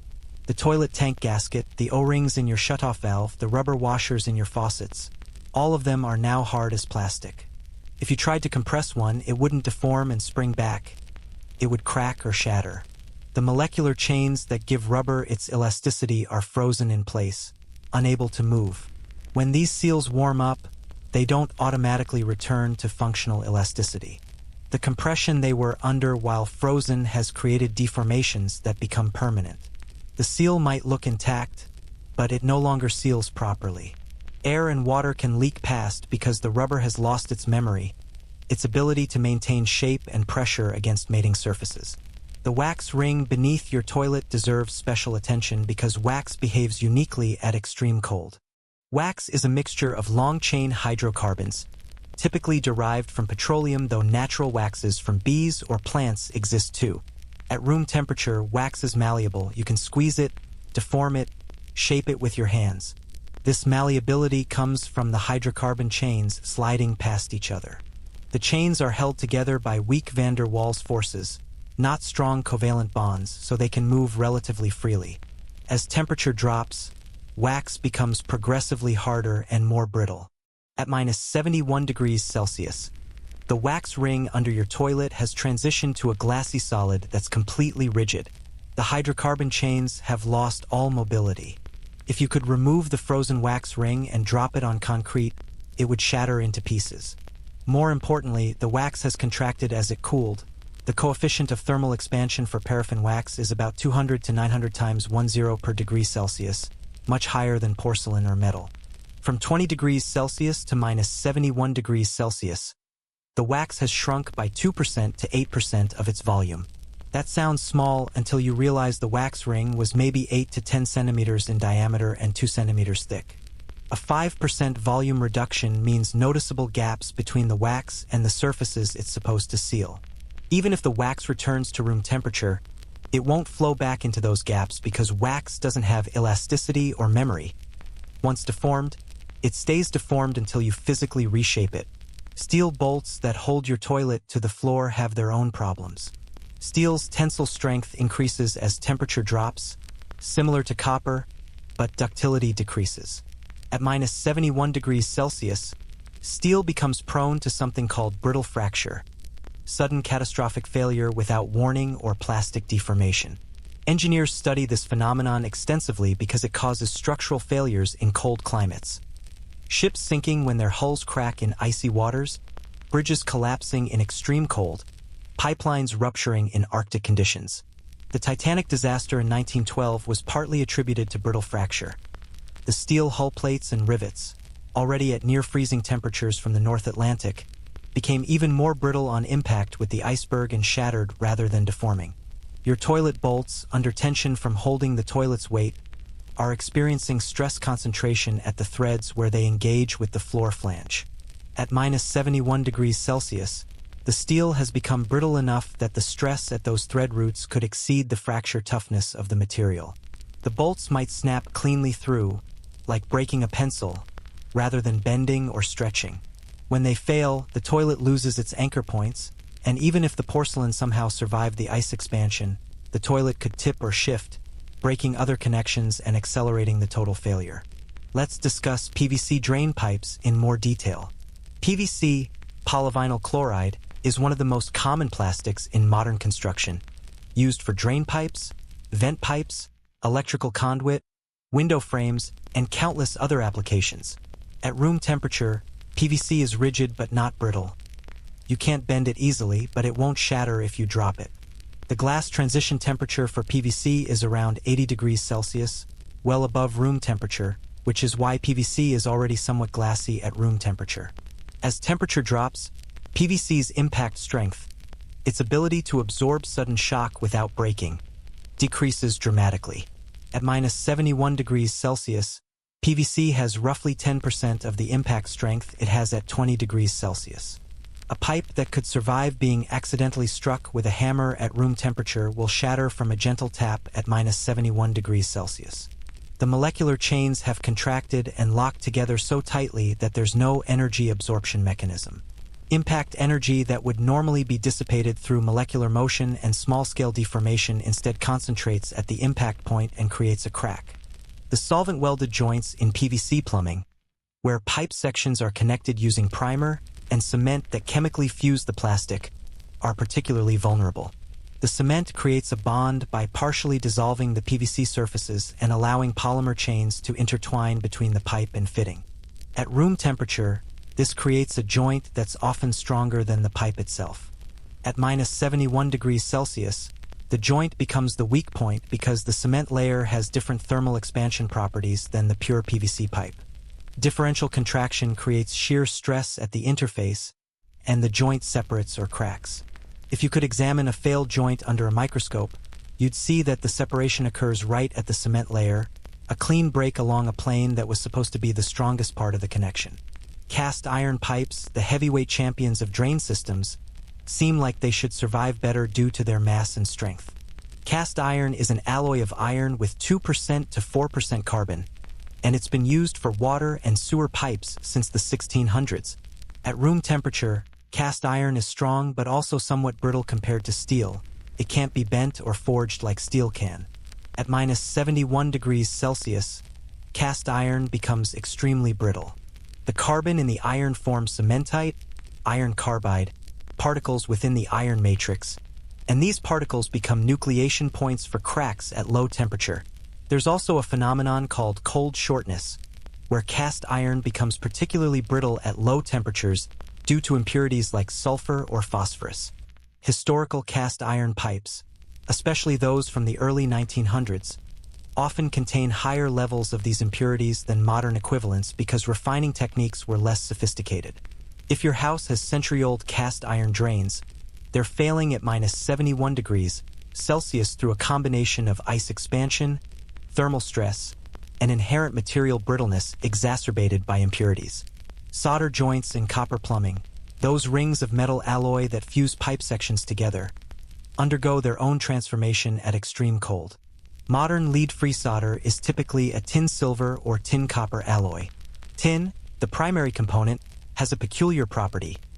Below 13.2 degrees Celsius, it can undergo a phase transition from white tin, the normal metallic form, to gray tin, a brittle, non-metallic form. This transformation, called tin pest or tin disease, happens slowly at temperatures just below 13.2 degrees Celsius but accelerates as temperature drops. At -71 degrees Celsius, any pure tin in your solder joints is rapidly transforming to gray tin. Gray tin has a different crystal structure, diamond cubic instead of body-centered tetragonal, and it occupies about 27% more volume than white tin. This expansion creates internal stress in the solder joint.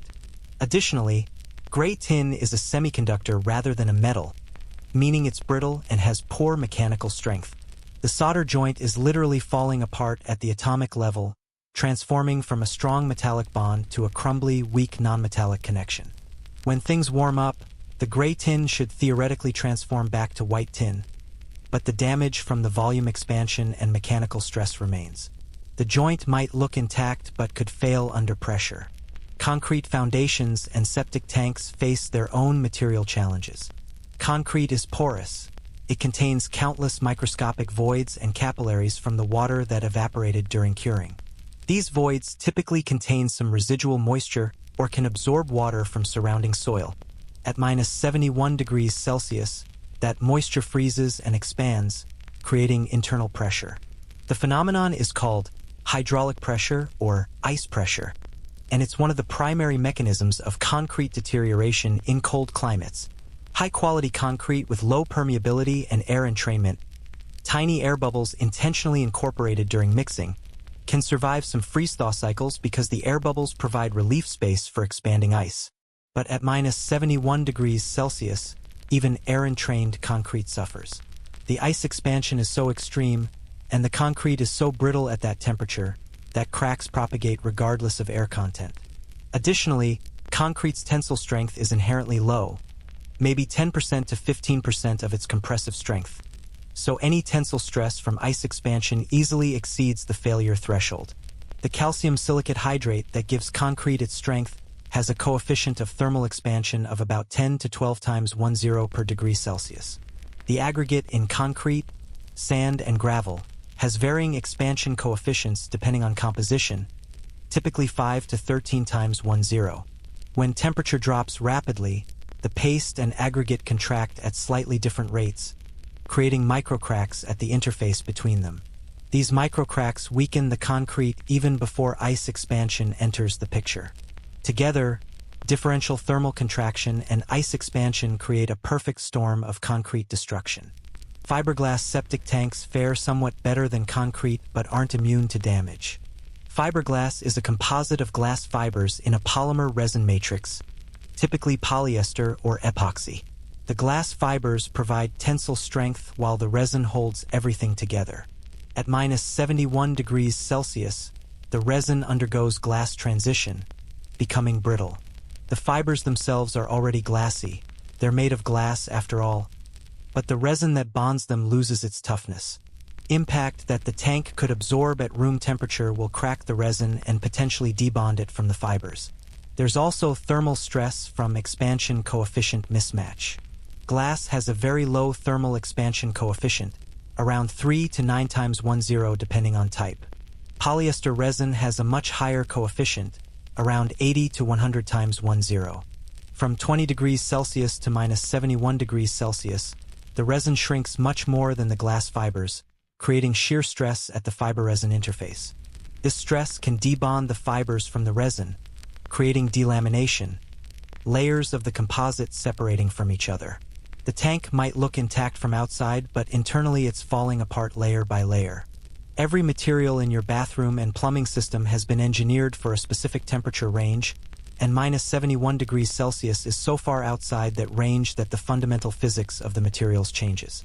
Ductile becomes brittle, flexible becomes rigid, strong becomes weak. The molecular bonds, atomic vibrations, and crystalline structures that give these materials their useful properties at room temperature all transform into liabilities at extreme cold.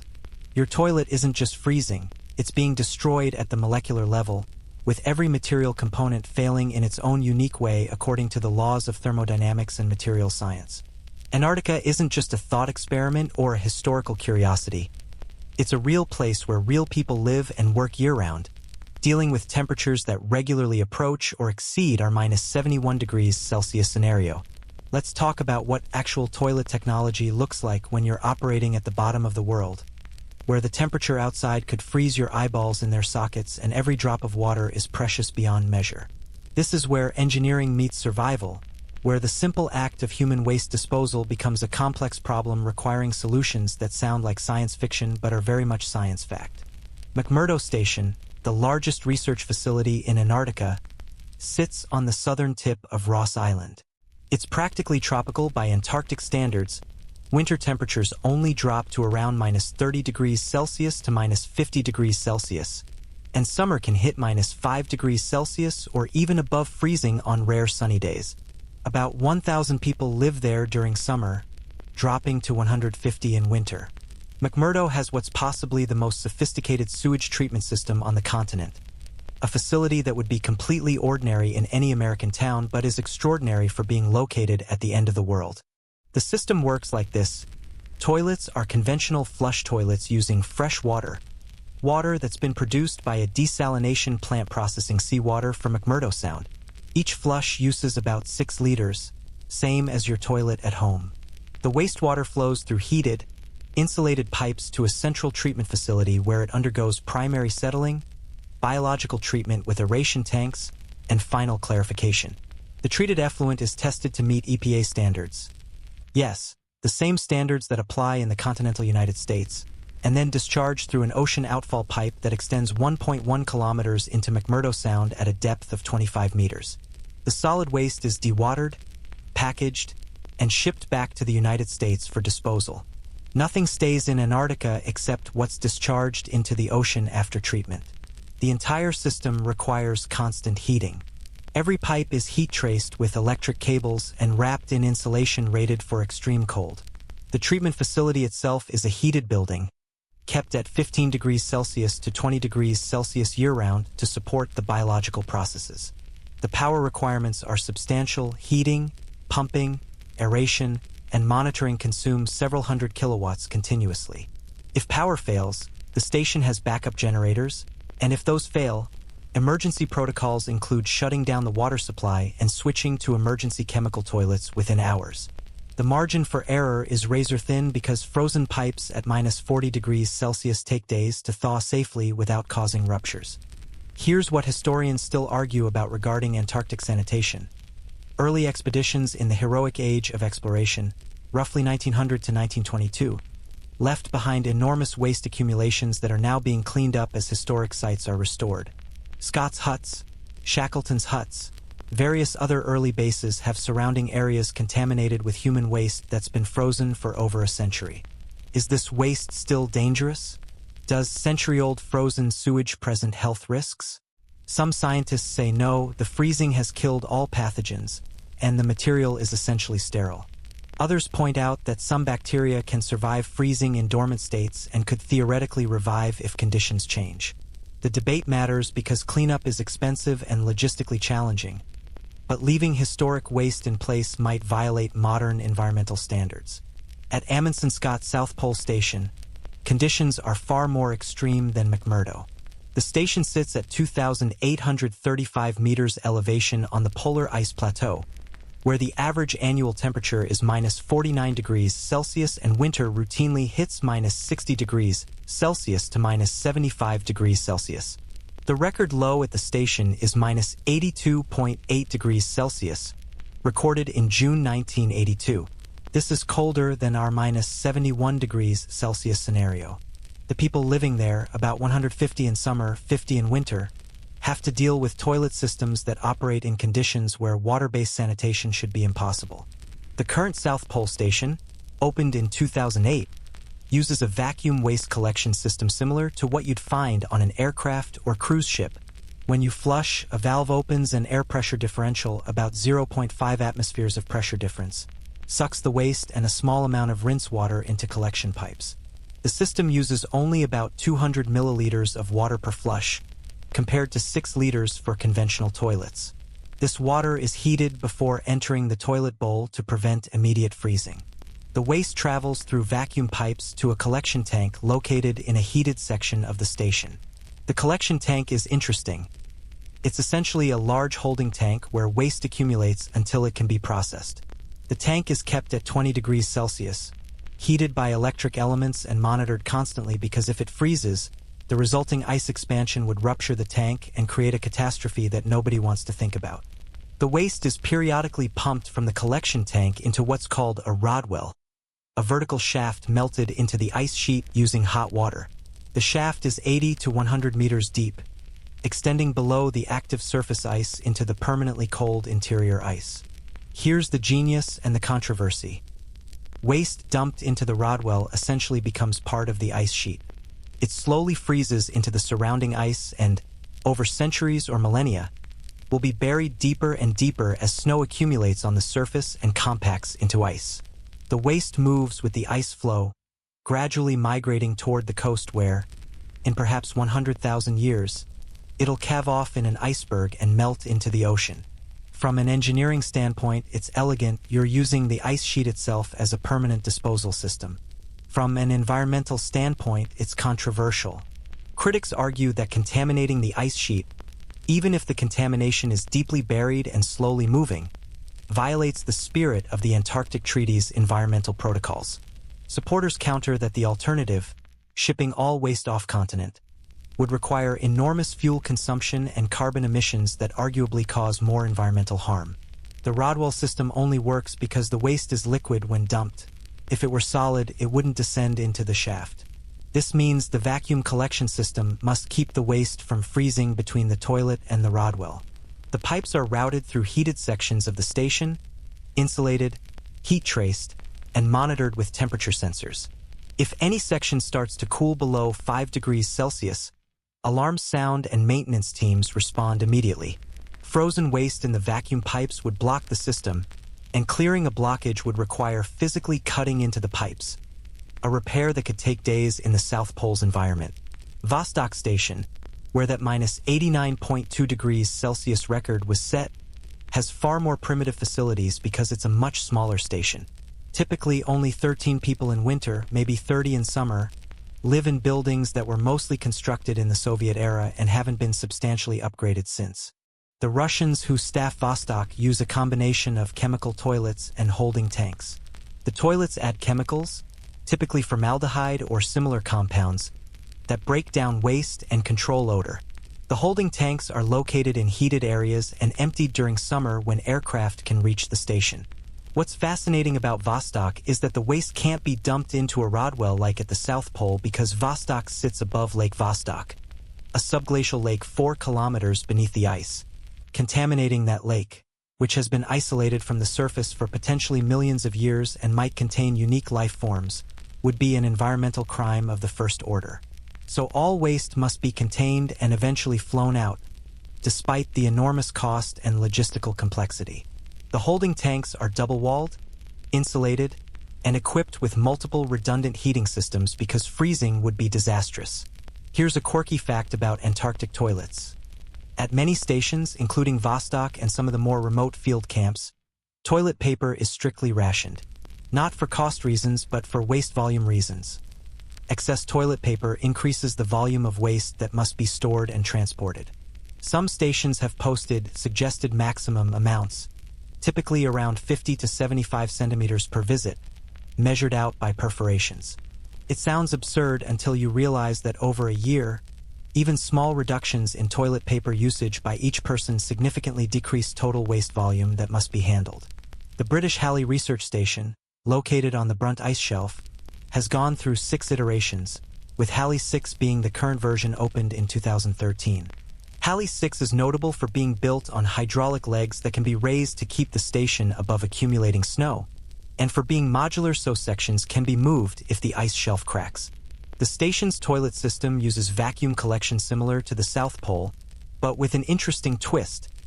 The waste is treated with a combination of biological and chemical processes in a heated facility. Then the solid fraction is packaged and shipped out during the annual resupply, while the liquid fraction is, after treatment and testing, sprayed onto the ice surface where it freezes and becomes part of the ice shelf. This spray freezing method is controversial but effective in the high Antarctic environment. The liquid waste is sterilized through UV treatment and chemical disinfection, then atomized through nozzles that create fine droplets. The droplets freeze almost instantly at minus 30 degrees Celsius to minus 50 degrees Celsius, creating a layer of waste ice that's buried by snowfall within weeks or months. The method only works because of the extreme cold and the relative isolation of the site. You couldn't do this anywhere with warmer temperatures or where the waste might contaminate water supplies. Russian Antarctic stations have traditionally used simpler systems, often just holding tanks with basic chemical treatment. This reflects both different engineering philosophies and budget constraints. Soviet and post-Soviet Antarctic programs have had less funding than American or European programs. Some Russian stations still use what are essentially just heated barrels with toilet seats on top, the contents frozen solid and changed out periodically. It's crude but functional, and when you're operating on a limited budget in the harshest environment on Earth, crude and functional often beats sophisticated and expensive. Chinese Antarctic stations, relative newcomers since China only began serious Antarctic operations in the 1980s, have adopted a mix of approaches. Kunlun Station, located at Dome A at 4,093 meters elevation, where the average temperature is minus 58 degrees Celsius, uses incineration toilets exclusively. These are electric units that burn waste at high temperature, reducing it to sterile ash. The power consumption is significant. Each use consumes several kilowatt hours. But the Chinese have invested in substantial solar and wind power arrays to supplement diesel generators. The ash is compacted and stored for eventual removal, occupying far less volume than frozen waste would. Incineration toilets are fascinating technology. After you use the toilet, you press a button that starts a combustion cycle lasting 30 to 60 minutes. Electric heating elements or a small gas burner bring the chamber temperature to 650 degrees Celsius to 870 degrees Celsius, hot enough to completely oxidize organic matter. The ash that remains is sterile, odorless, and about 5% of the original volume. The exhaust gases are filtered to remove particulates and odors before being vented outside. The downside is power consumption and the requirement for regular maintenance. Combustion chambers degrade over time from the extreme temperatures and must be replaced every few years. Some private Antarctic expeditions and small field camps use the simplest solution of all, bag-based portable toilets. These are basically sturdy plastic bags with absorbent material and deodorizers inside. You do your business in the bag, seal it, and store it in a designated container, usually a sealed barrel, for later disposal. It's undignified and unpleasant, but it works reliably in any temperature condition because there's no water to freeze, no moving parts to break, no power requirements. Mountaineering expeditions above base camp on Everest and other high peaks use similar systems because they're lightweight and foolproof. The Concordia Station, a joint French-Italian facility at Dome C, has some of the most advanced waste research of any Antarctic station. Scientists there are studying waste processing techniques that could be used on Mars missions or moon bases, environments that, like Antarctica, have no liquid water and require closed-loop systems. Concordia's toilets separate solid and liquid waste at the source, separate collection chambers for urine and feces. The urine is chemically treated and used to produce fertilizer for experimental greenhouse plants. The solid waste is composted in a heated, aerated chamber where thermophilic bacteria break it down at 60 degrees Celsius to 70 degrees Celsius. This composting approach only works if you carefully control moisture content, temperature, and aeration. Too wet and the compost becomes anaerobic and putrid. Too dry and the bacteria can't function. Too cold and they die. The Concordia system is essentially a high-tech compost toilet scaled for 70 people, operated in one of the coldest environments on Earth. The compost product is theoretically usable as soil amendment, though current protocols still require removing it from Antarctica rather than using it on-site. Historians still debate whether this counts as leaving waste in Antarctica, since compost is biologically transformed from its original form, or whether it's still fundamentally waste that violates environmental protocols. At minus 71 degrees Celsius, even these sophisticated Antarctic systems would struggle or fail. McMurdo's system would require doubling or tripling the heat input to maintain pipe temperatures, assuming the power generation capacity existed. The South Pole's vacuum system might continue functioning if the heated section stayed warm enough, but the rod well would freeze over at the top, requiring constant energy input to keep the opening clear. Vostok's chemical toilets would freeze solid despite the chemicals, requiring switching to emergency bag-based collection. The incineration toilets at Kunlun might continue working since their combustion chambers operate at 650 degrees C+, regardless of external temperature, but getting waste from the toilet to the incinerator without freezing in transit would be challenging. The lesson from Antarctica is clear. At extreme cold, water-based sanitation is only possible with continuous, substantial energy input. You need heating, insulation, monitoring, redundancy, and protocols for when systems fail, because they will fail eventually. The temperature at which these systems stop being viable isn't a sharp line. It's a gradient where each additional degree of cold requires exponentially more energy and complexity to maintain function. At minus 71 degrees Celsius, you're approaching or exceeding the practical limits of what engineering can achieve without absurd energy costs and constant maintenance attention. And yet, people live and work at these temperatures. They've adapted, innovated, and found ways to handle the basic biological necessity of waste disposal in conditions that seem fundamentally incompatible with modern sanitation. The solutions range from high-tech vacuum systems to medieval bucket collection, from waste incineration to literally dumping it into ice sheets, from chemical sterilization to composting. Each approach has trade-offs: cost, complexity, environmental impact, dignity, reliability, and each station chooses based on its priorities, budget, and circumstances. Your toilet at home, sitting in pieces from ice expansion at minus 71 degrees Celsius, represents a different choice. Maximum convenience and comfort with the assumption that temperature will never drop below design specifications. It's a good assumption 99.99% of the time, but that remaining 0.01% is where everything falls apart. Let's imagine the thaw. The temperature has held at minus 71 degrees Celsius for hours, maybe days.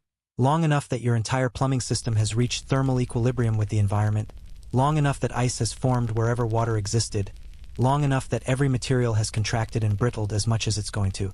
And now, somehow, conditions are changing. Maybe it's spring arriving. Maybe whatever catastrophe caused this extreme cold is passing. The temperature starts to rise. Minus 70 degrees Celsius, minus 65 degrees Celsius, minus 60 degrees Celsius. You might think the worst is over. You'd be wrong. The thaw is when your home transitions from frozen disaster to liquid catastrophe, when every crack and rupture you couldn't see in the walls suddenly becomes a waterfall, when the ice holding everything in place melts and releases chaos. Start with what happens to the ice itself. At minus 71 degrees Celsius, the ice in your toilet bowl, in your pipes, in your septic system, is solid as granite and cold enough that touching it would instantly freeze your skin to its surface. As temperature rises, the ice doesn't immediately melt. It takes time for thermal energy to penetrate the mass. Ice is actually a decent insulator.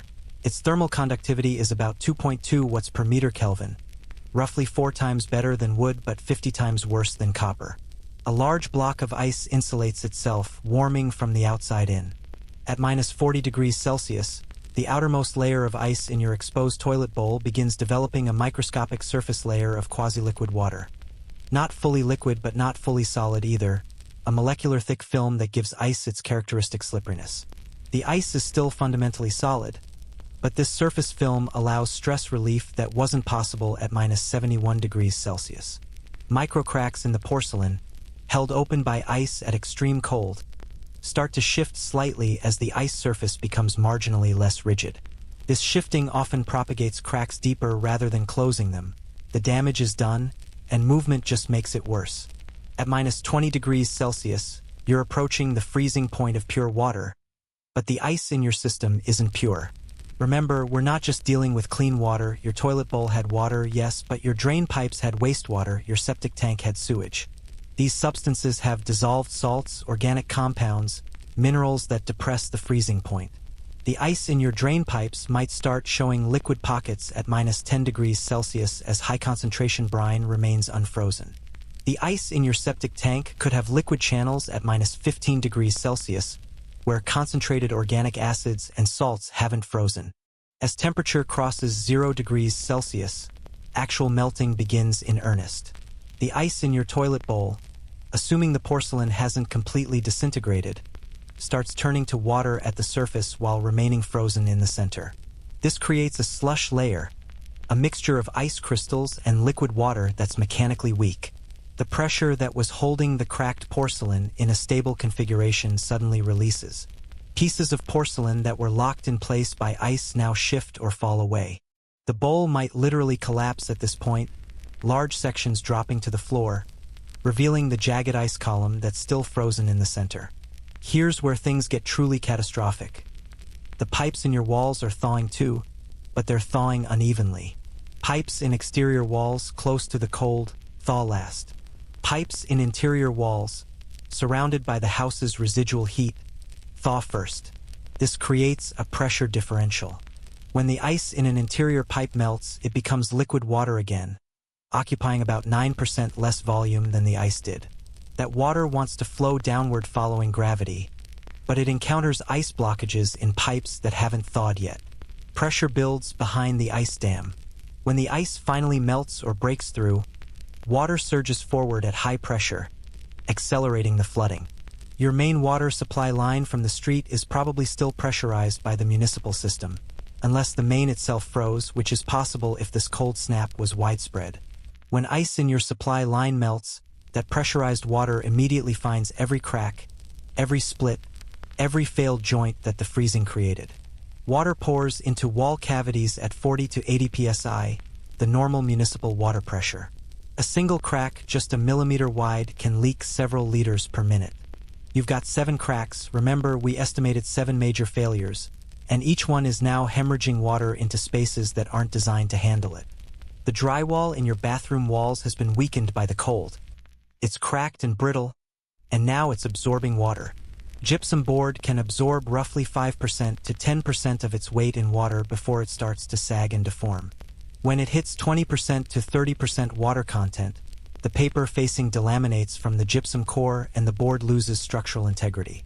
You're watching wet spots appear on your bathroom walls, spreading from pinpoint sources into broad stains. Within an hour, those stains have grown into dripping areas. Within 2 hours, sections of drywall are sagging or collapsing, revealing the devastation inside the wall cavity. Behind the drywall, insulation is saturated. Fiberglass batt insulation, which normally holds its shape between studs, is now compressed by water weight and dripping. The water is carrying mineral deposits, rust from failed pipes, maybe sewage if drain lines are also leaking. This contaminated water is soaking into the wooden studs, the vertical framing members that hold your walls up. Wood can absorb significant water, swelling as it does so. But wet wood also promotes mold growth, and at room temperature, mold spores will colonize damp wood within 24 to 48 hours. Your wall framing is on its way to becoming a mold farm. The ceiling below your bathroom, assuming your bathroom is on an upper floor, is also leaking now. Water travels along joists, following the path of least resistance, pooling on the drywall ceiling until it finds a low point or a crack. Then it drips through. If you're in the room below, you see a spreading brown stain on the ceiling, then a bulge as water accumulates, then a sudden release as the drywall gives way and dumps several gallons of contaminated water onto your furniture, carpet, and belongings. Ceiling collapse from water damage is spectacular and destructive. Chunks of wet drywall, insulation, and whatever was in the water cascade down in a sodden mess. Your toilet's wax ring, which became a brittle puck at -71 degrees Celsius, is now warming but not returning to its original pliability. Wax that has been frozen and thawed often shows permanent deformation. The molecular structure has changed in ways that don't reverse. Even as it softens, the wax no longer creates a reliable seal. When water flows through the drain or tries to, it leaks past the failed wax ring and onto your bathroom floor. If drain pipes below the floor have also failed, water simply pours through cracks in the pipes and into the space beneath the floor, whether that's a basement, crawl space, or slab foundation. In your basement or crawl space, the sewage line failure is becoming apparent. The PVC drain pipe, cracked at multiple joints during the freeze, is now passing water and waste through those cracks rather than directing it to the sewer or septic tank. You've got sewage leaking into the soil beneath your foundation, creating puddles in your basement or crawl space. The smell is immediate and overwhelming. Sewage contains hydrogen sulfide, mercaptans, and organic acids that create a stench that's both nauseating and difficult to eliminate. The contaminated water also poses health risks. Bacteria, viruses, parasites that can survive in sewage for weeks or months. Your septic tank, if you have one, is a frozen solid mass that's slowly thawing from the outside in. The outer edges, in contact with soil that's warming faster than the air, melt first. The center remains frozen for days or even weeks, depending on the thermal mass involved. As the outer portions melt, liquid sewage begins pooling around the frozen core. But remember, the bacterial population in your tank is dead, killed by the extreme cold. Without bacteria to break down organic matter, the tank is just a settling basin where solids accumulate and liquids clarify through gravity alone. The drain field is permanently damaged. Even as the soil thaws, its structure has been altered by the freeze-thaw cycle. Soil particles were pushed apart by ice formation, and when the ice melts, the particles don't return to their original configuration. The result is soil with reduced porosity and permeability. It can't absorb and filter effluent as effectively as it once did. The pipes in the drain field, cracked during the freeze, leak effluent directly to the surface rather than distributing it through the gravel and soil. You might see wet spots or even pooling sewage appearing in your yard where the drain field is located, a clear sign of system failure. Here's something engineers debate. Is it better to thaw frozen pipes quickly or slowly? Quick thawing using heat guns or torches gets water flowing again faster, but the rapid temperature change can cause additional thermal stress and cracking. Slow thawing minimizes thermal stress but leaves pipes frozen longer, during which time pressure can build if water is entering the system. There's no consensus. Both approaches have risks, and the best choice depends on specifics like pipe material, extent of damage, and whether the system is pressurized. In your case, with catastrophic damage already present, the thaw method probably doesn't matter much. The pipes are already ruined. You're just discovering the extent of the damage. Your hot water heater, sitting in its closet with a ruptured inner tank, is thawing too. As the ice inside melts, it becomes water again, which immediately leaks through the cracks in the tank. You've got 150 to 180 liters of water flooding the water heater closet or basement area. This water was in the hot water heater, so it carries mineral deposits, scale, possibly rust from the steel tank. The temperature pressure relief valve, frozen solid during the extreme cold, might not have reopened properly during the thaw. If pressure somehow builds in the damaged tank, unlikely but theoretically possible, the tank could rupture more dramatically, but more likely it just leaks steadily until empty. The floor in your bathroom is now soaked. Water from failed supply lines, from the leaking toilet, from the ruptured pipes in the walls has pooled and spread. If you have tile flooring, the water is seeping through grout lines and getting beneath the tiles, potentially debonding them from the substrate. If you have vinyl or laminate, the water is swelling and warping the material. If you have hardwood, the water is causing the wood to swell and cup, creating permanent deformation.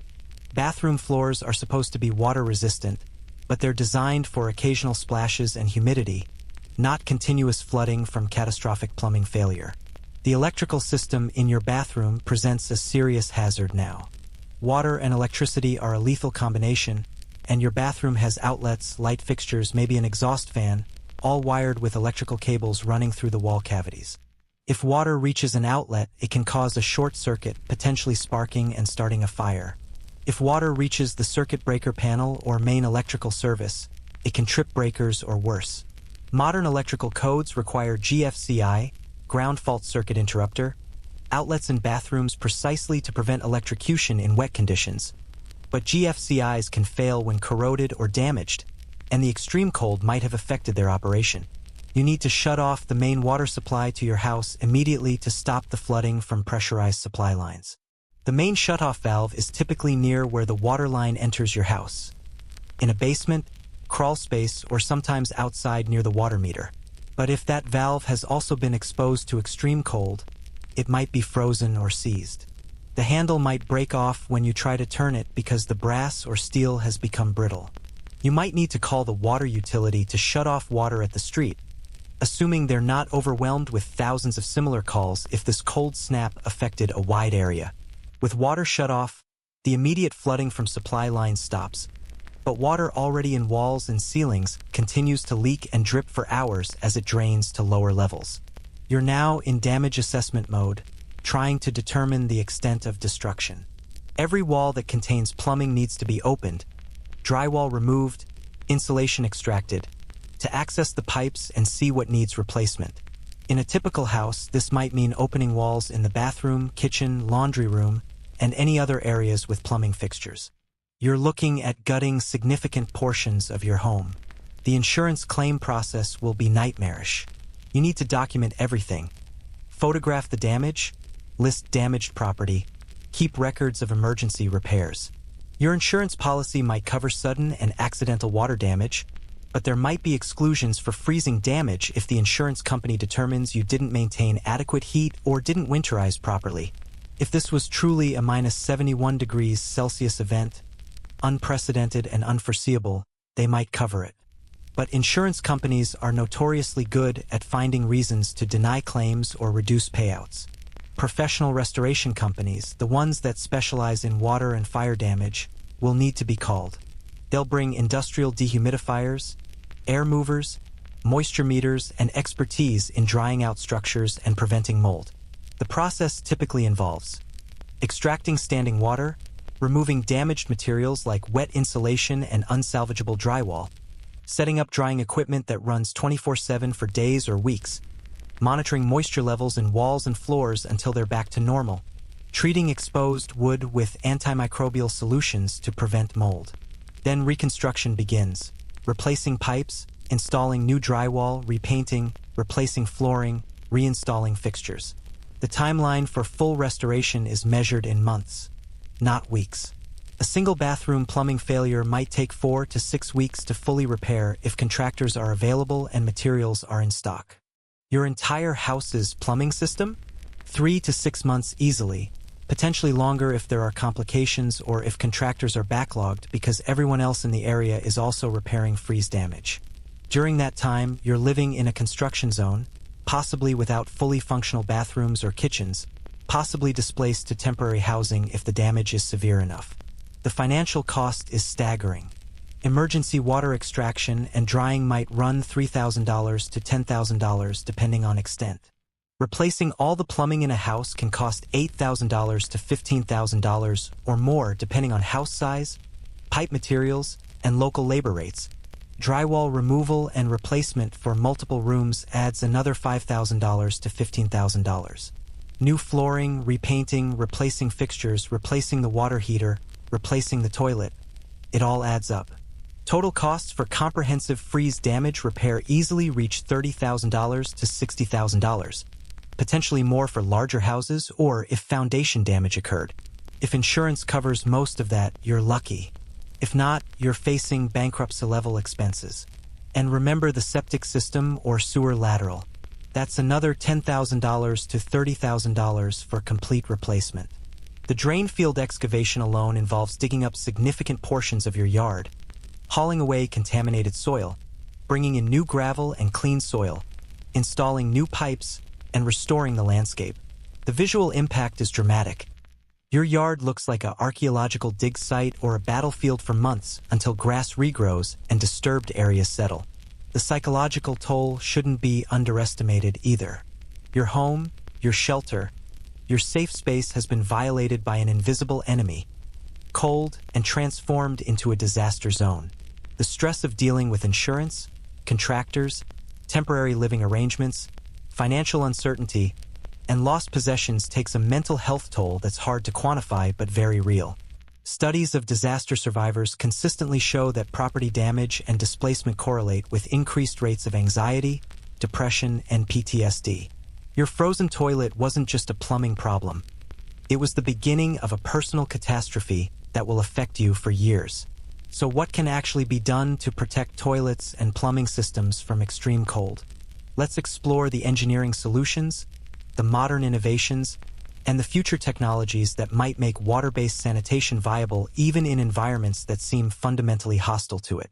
This is where human ingenuity confronts the laws of thermodynamics and occasionally manages to win, or at least fight to a draw. These solutions range from practical measures homeowners can take today to cutting-edge technologies being developed for Mars missions that might someday find their way into your bathroom. Start with the simplest preventative measure: insulation. Properly insulating pipes is the first line of defense against freezing. Pipe insulation typically comes in foam tubes that slip over pipes, providing an R value of 2 to 4 depending on thickness and material. This sounds modest. A typical wall might have R13 to R20 insulation, but for pipes it's significant because you're insulating a small diameter object with relatively little surface area. The insulation slows heat transfer from the water inside the pipe to the cold air outside, buying time before freezing occurs. But insulation alone won't save you at minus 71 degrees Celsius. The temperature differential is simply too extreme, 91 degrees if your house starts at 20 degrees Celsius. Heat will transfer through any insulation given enough time. You're just slowing the inevitable. To actually prevent freezing at extreme temperatures, you need active heating, not just passive insulation. This is where heat trace cables enter the picture. These are electrical heating cables that wrap around or run alongside pipes, powered by household electricity, and controlled by thermostats that activate when temperature drops below a set point, typically 2 degrees Celsius to 4 degrees Celsius. Heat trace systems come in two varieties: constant wattage and self-regulating. Constant wattage cables produce the same heat output regardless of temperature, which makes them simple but potentially wasteful. They're heating the pipe even when it doesn't need heating. Self-regulating cables contain a semiconducting polymer core that automatically adjusts resistance based on temperature. As the pipe gets colder, resistance decreases and heat output increases. As the pipe warms, resistance increases and heat output decreases. It's elegant and efficient, though more expensive than constant wattage systems. For minus 71 degrees Celsius conditions, you'd need heat trace cables with significantly higher wattage than normal. Standard residential heat trace produces about 5 to 10 watts per meter of pipe. At extreme cold, you might need 20 to 40 watts per meter or more, depending on pipe diameter, insulation thickness, and wind exposure. The power requirements add up quickly. 50 meters of pipe heated at 30 watts per meter is 1,500 watts, or 1.5 kilowatts, running continuously. If your entire house plumbing requires 200 meters of heat tracing, you're looking at 6 kilowatts of continuous power consumption, which is roughly equivalent to running 2 electric space heaters or 1 electric water heater full-time. The electricity costs would be substantial. At typical residential electricity rates of 12 cents to 15 cents per kilowatt hour, running 6 kilowatts continuously for a day costs $17 to $22. Over a month, that's $500 to $650 just to keep pipes from freezing. Over a winter season, easily $2,000 to $3,000 or more. This is why heat trace is typically used selectively on vulnerable pipe sections, exterior walls, unheated spaces, rather than the entire plumbing system. But at minus 71 degrees Celsius, everywhere becomes vulnerable and selective protection isn't enough. Some engineers argue for recirculation systems as an alternative to heat trace. A recirculation system continuously pumps water through the pipes, preventing stagnation and using the friction of flow plus heat from the water heater to maintain temperature. Hot water recirculation systems are common in large buildings and luxury homes to provide instant hot water at taps, but they can also prevent freezing. The moving water is harder to freeze than stationary water because ice nucleation requires time, and flowing water doesn't give ice crystals time to form and attach to pipe walls. However, recirculation has limits. At minus 71 degrees Celsius, the heat loss from pipes is so rapid that even flowing water will cool quickly. You'd need very high flow rates, potentially liters per minute, to maintain temperature, and the energy cost of heating all that water exceeds the energy cost of heat trace cables. Plus, recirculation doesn't help your toilet bowl or tank, which contains standing water by design. The bowl and tank would still freeze solid while your supply pipes were being protected by flow. Draining the system is the most reliable protection method, but it's also the most disruptive. If you know extreme cold is coming, you can shut off the water supply, open all faucets to drain pipes, and pour antifreeze into toilet bowls, tanks, and drain traps to prevent the remaining water from freezing. RV antifreeze, propylene glycol, based, non-toxic, is designed for exactly this purpose and is safe for plumbing systems. A few liters in each toilet and a liter in each drain trap will prevent freezing down to minus 40 degrees Celsius or lower depending on concentration. But draining means no water-based sanitation until you refill and repressurize the system. It's fine for a vacation cabin that's unoccupied in winter. It's impractical for a year-round residence where people need functioning bathrooms daily. And at minus 71 degrees Celsius, even drained pipes can suffer damage from thermal stress and embrittlement. especially if they weren't perfectly drained and residual water remains in low points or pipe curves. The aerospace industry has developed solutions for waste management in extreme environments that could theoretically be adapted for residential use. The International Space Station uses a waste collection system that's essentially a sophisticated vacuum toilet. Solid waste is collected in bags that are sealed and compacted. Liquid waste is processed through a filtration and purification system that reclaims clean water.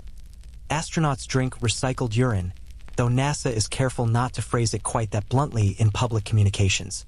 The system works in zero gravity, which means it works regardless of temperature as long as mechanical components are protected. A similar system could theoretically operate at -71 degrees Celsius if the collection tanks and processing equipment were housed in a heated, insulated compartment. The toilet itself could be a simple vacuum interface, no water bowl to freeze, and all the temperature-sensitive components would be in a protected environment. The vacuum lines connecting the toilet to the processing unit would need heat tracing, but they're small diameter and low volume compared to conventional plumbing. The processing system could treat waste chemically or biologically in heated tanks, producing reclaimed water for non-potable uses and compacted solid waste for disposal.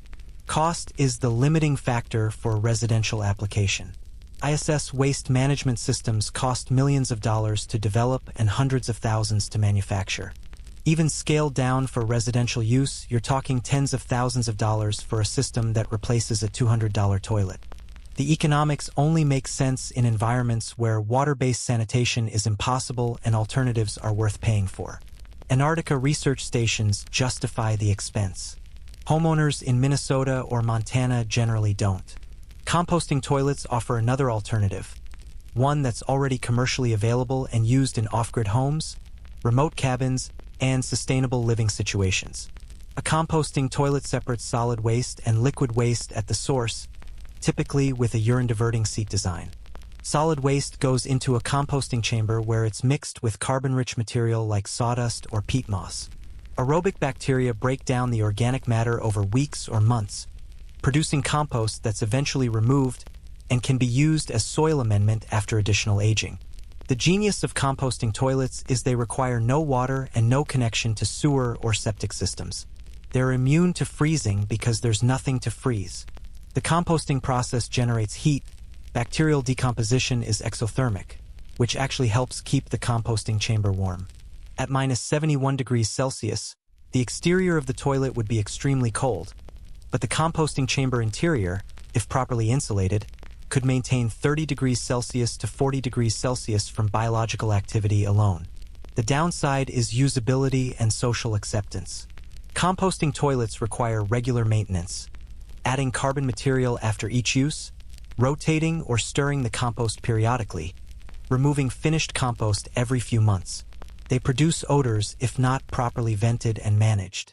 Many people find them less pleasant than conventional flush toilets, and there's a significant ick factor in handling composted human waste even though it's been sanitized by the composting process.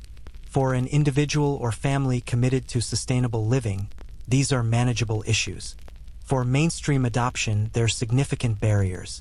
Incineration toilets, as we discussed with Antarctic applications, are another water-free option. They're expensive $3,000 to $7,000 for residential models and have high power consumption, but they work reliably in any temperature. The toilet has a sealed bowl and combustion chamber.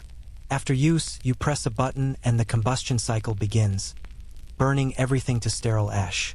The ash drawer needs emptying periodically, maybe once a week for a family of 4. There's no odor except briefly during combustion when exhaust vents outside. There's no water consumption and no wastewater production. At -71 degrees Celsius, an incineration toilet's external housing would be cold, but the combustion chamber operates at 650 degrees Celsius to 870 degrees Celsius regardless of outside temperature. The main challenge would be protecting the electrical components and control systems from cold, which could be addressed with insulation and maybe a small heating element to keep electronics above -20 degrees Celsius or so. The exhaust vent would need attention. Condensation from the combustion process could freeze in the vent pipe at extreme cold, potentially blocking airflow. A heated exhaust vent would solve this but adds complexity and power consumption. Chemical toilets, used in RVs and portable toilets, are yet another alternative. These use chemicals, typically formaldehyde, quaternary ammonium compounds, or biological enzymes, to break down waste and control odor.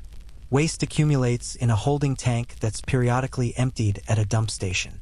At -71 degrees Celsius, the chemicals would freeze along with the waste, rendering them ineffective until temperatures rise. However, if the holding tank were housed in a heated, insulated compartment, a chemical toilet could function normally. The challenge is emptying the tank in extreme cold. You'd need a heated dump station, or you'd need to bring the tank indoors to warm before emptying. Looking toward future technologies, researchers are developing what they call OMN processors, systems that process human waste into clean water, electricity, and ash in a single integrated unit. The Bill and Melinda Gates Foundation has funded development of several prototypes designed for use in developing countries without sewage infrastructure.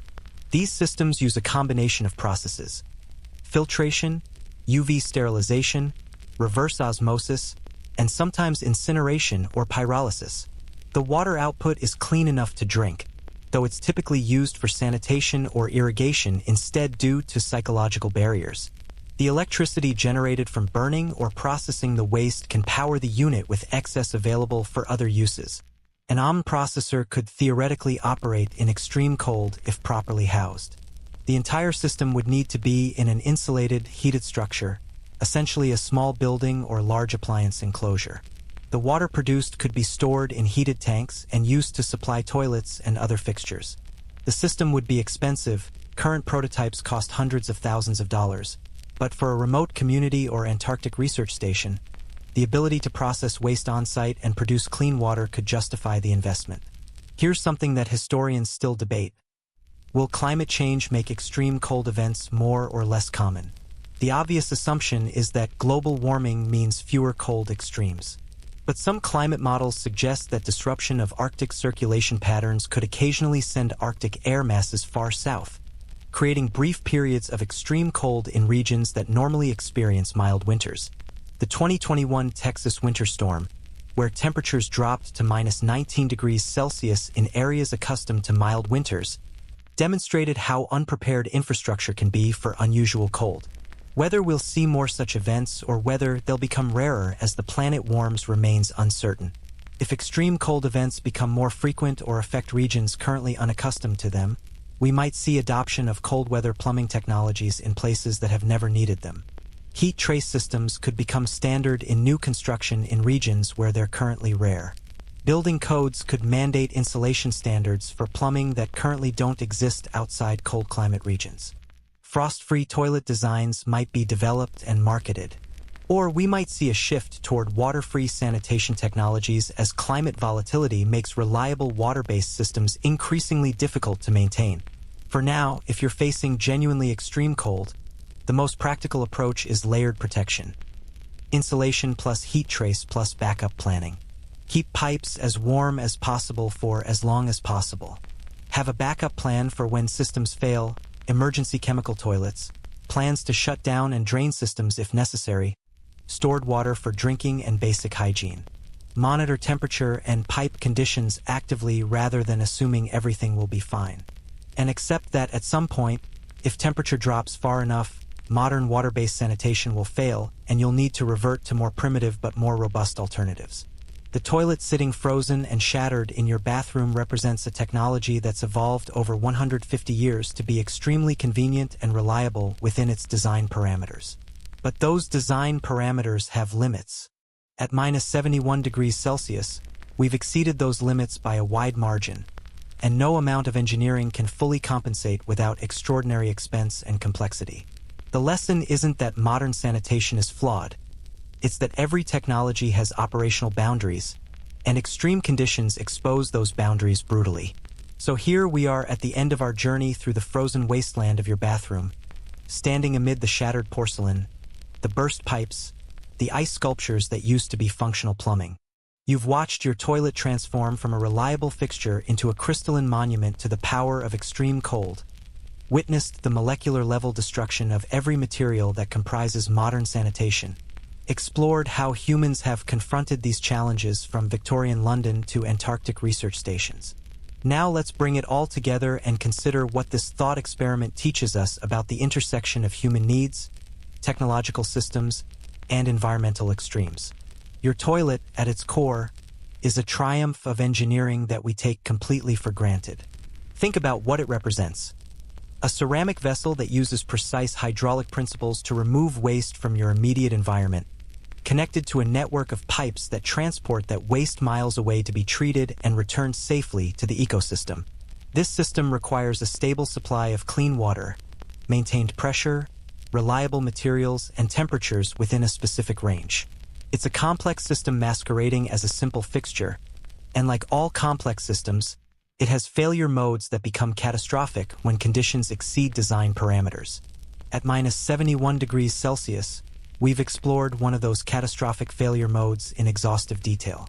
But the underlying lesson applies more broadly. Our modern infrastructure is optimized for the climate conditions we expect, and it becomes fragile when those conditions change dramatically. The same vulnerabilities that destroyed your toilet at extreme cold affect power grids during heat waves, bridges during floods, communication systems during ice storms, supply chains during pandemics. We build for the probable, and the improbable exposes our assumptions and dependencies in harsh ways.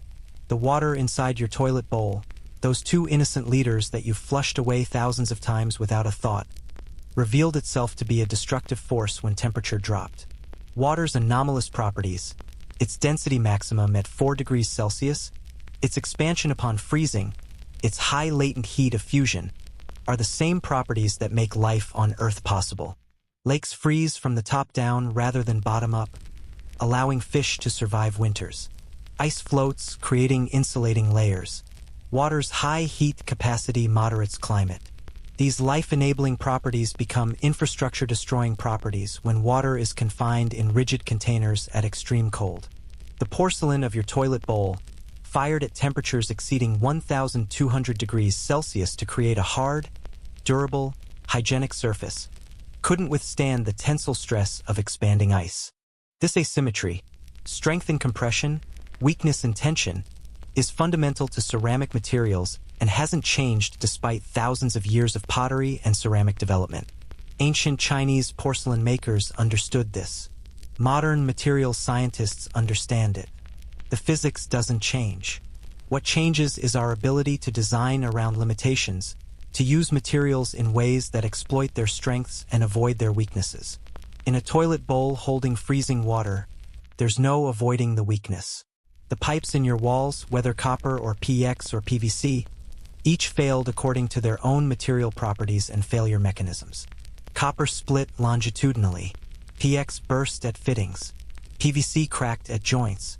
Every material has its breaking point, its temperature at which ductility becomes brittleness, flexibility becomes rigidity, strength becomes fragility. Materials science has given us an extraordinary range of materials with diverse properties, but it hasn't given us, and probably can't give us, materials that perform well across all possible conditions.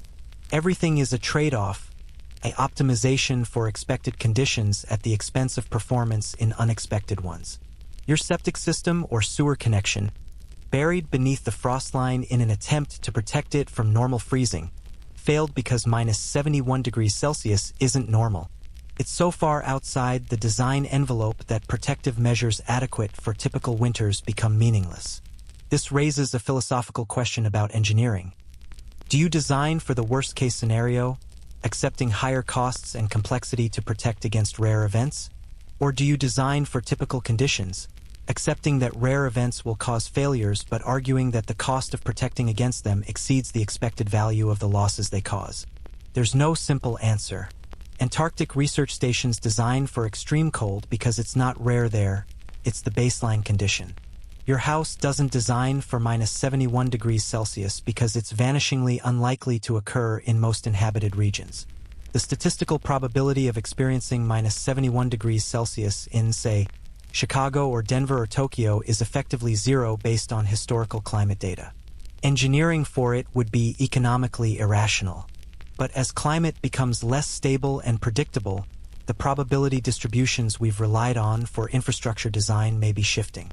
Events that were effectively impossible might become merely improbable. Improbable events happen eventually if you wait long enough. The human ingenuity we explored: Victorian sewers, Soviet outhouses, Antarctic vacuum toilets, Mars mission composting systems, demonstrates our remarkable ability to adapt to hostile environments. Humans live comfortably in deserts where daytime temperatures exceed 50 degrees Celsius. We live in Arctic regions where winter temperatures drop below -50 degrees Celsius. We've sent people to the International Space Station where the external temperature varies from -157 degrees Celsius in shadow to +121 degrees Celsius in direct sunlight. We've developed sanitation solutions for all these environments, ranging from simple to extraordinarily sophisticated. But there's a cost to that adaptation, measured in energy, materials, money, and complexity. The more hostile the environment, the more resources we must expend to maintain comfortable living conditions and basic services. Antarctica research stations spend enormous sums on heating, on water production, on waste management. That's justifiable for scientific research but doesn't scale to general human habitation. This is why Antarctica has researchers but not cities, visitors but not residents, stations but not suburbs.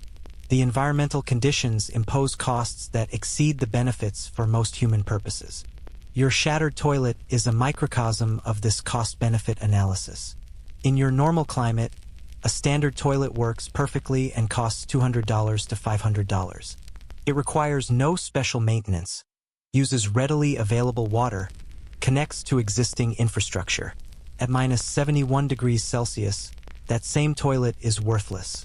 To have functional sanitation at -71 degrees Celsius, you'd need heat tracing, insulation, backup systems, probably a complete redesign to eliminate water-based operation.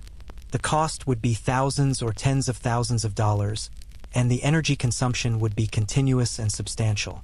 The benefit, being able to flush waste away conveniently, might not justify that cost. Alternative systems like composting toilets or incineration toilets or simple collection and disposal might make more economic sense. This thought experiment also illuminates our dependency on stable conditions. You probably use your toilet 5 to 8 times per day and rarely think about it working properly. Its background infrastructure, like electricity or tap water or internet connectivity, present and functional until suddenly it's not. When infrastructure fails, even briefly, the disruption to daily life is immediate and significant. Imagine if your toilet stopped working tomorrow. Not because of extreme cold, but for any reason: a clog, a leak, a broken component. How long before that becomes a serious problem? Hours, perhaps. Days at most. You'd be making emergency trips to hardware stores, calling plumbers, using buckets or neighbors' facilities. Functional sanitation is so fundamental to modern life that we notice its absence almost immediately. Historians still debate exactly when and why complex civilizations developed sophisticated waste management systems. The Indus Valley Civilization had covered drains and possibly flush toilets 4,500 years ago. Roman cities had sewers and public latrines 2,000 years ago. Medieval cities often regressed to dumping waste in streets, and urban sanitation didn't recover until the 19th century. The correlation between sanitation and public health, between effective waste management and urban prosperity, is strong and clear. Cities without adequate sanitation suffer from waterborne diseases, high mortality, reduced quality of life. Cities with good sanitation systems thrive and grow. Your toilet is an heir to this long history of human attempts to manage waste hygienically and efficiently. The technology has evolved, from chamber pots to cesspools to dry earth closets to flush toilets to modern water-saving designs. But the fundamental challenge hasn't changed. Humans produce waste daily, and that waste must be removed from living spaces and treated or disposed of safely. At room temperature with adequate water supplies, modern flush toilets solve this challenge elegantly. At -71 degrees Celsius, the solution fails, and we're forced to consider alternatives that our ancestors would recognize: collection and removal, chemical treatment, composting, incineration. There's also an environmental perspective worth considering. Modern water-based sanitation is water-intensive. The average American uses 80 to 100 liters per day just for toilet flushing. Globally, that's trillions of liters of clean water used to transport waste, then trillions more liters contaminated and requiring treatment before being returned to the environment. In water-scarce regions, this consumption is increasingly problematic. Alternative sanitation technologies that use no water or minimal water, composting toilets, vacuum toilets, incineration toilets, offer potential environmental benefits beyond their resilience to extreme cold. The Gates Foundation's investment in reinventing the toilet is driven by recognition that 2.3 billion people worldwide lack access to adequate sanitation, and that providing them with conventional water-based systems would be economically and environmentally unsustainable. The technologies being developed, waste-to-energy converters, self-contained processing systems, waterless composting systems, could theoretically serve both developing regions without infrastructure and developed regions facing extreme conditions or water scarcity. Your frozen toilet might eventually be replaced not by another ceramic water flush model, but by something entirely different that's more resilient and sustainable. But let's acknowledge the elephant in the room. Most of us, given the choice, prefer conventional flush toilets. They're familiar, socially acceptable, easy to use, and effective. Alternative systems, however clever or environmentally beneficial, face significant adoption barriers rooted in psychology, habit, and cultural norms. People don't want to think about their waste or interact with sanitation systems beyond the moment of flushing. Technologies that require active engagement, adding carbon material, stirring compost, managing holding tanks, are non-starters for most users. Successful alternative sanitation will need to be as effortless and invisible as conventional toilets, which is a significant design challenge. So what's the ultimate takeaway from watching your toilet freeze, shatter, and fail at -71 degrees Celsius? Perhaps it's this: our technology is powerful but bounded, resilient within design parameters but fragile beyond them. The systems we depend on daily, sanitation, heating, power, water, communications, are optimized for conditions we experience frequently and struggle with conditions we experience rarely. As climate becomes less predictable, as extreme events potentially become more common, the robustness and adaptability of our infrastructure will be tested in ways that reveal these boundaries. Your toilet, sitting in frozen pieces on your bathroom floor, is a reminder that convenience and complexity are two sides of the same coin. The convenient becomes complex when conditions change. The simple becomes valuable when sophistication fails. A toilet that requires no water, no pipes, no external infrastructure might seem primitive compared to your porcelain flush toilet connected to miles of sewers or a sophisticated septic system. But at -71 degrees Celsius, primitive and simple suddenly look robust and reliable. Perhaps the future of sanitation isn't purely high-tech sophistication or low-tech simplicity, but rather thoughtful integration of both.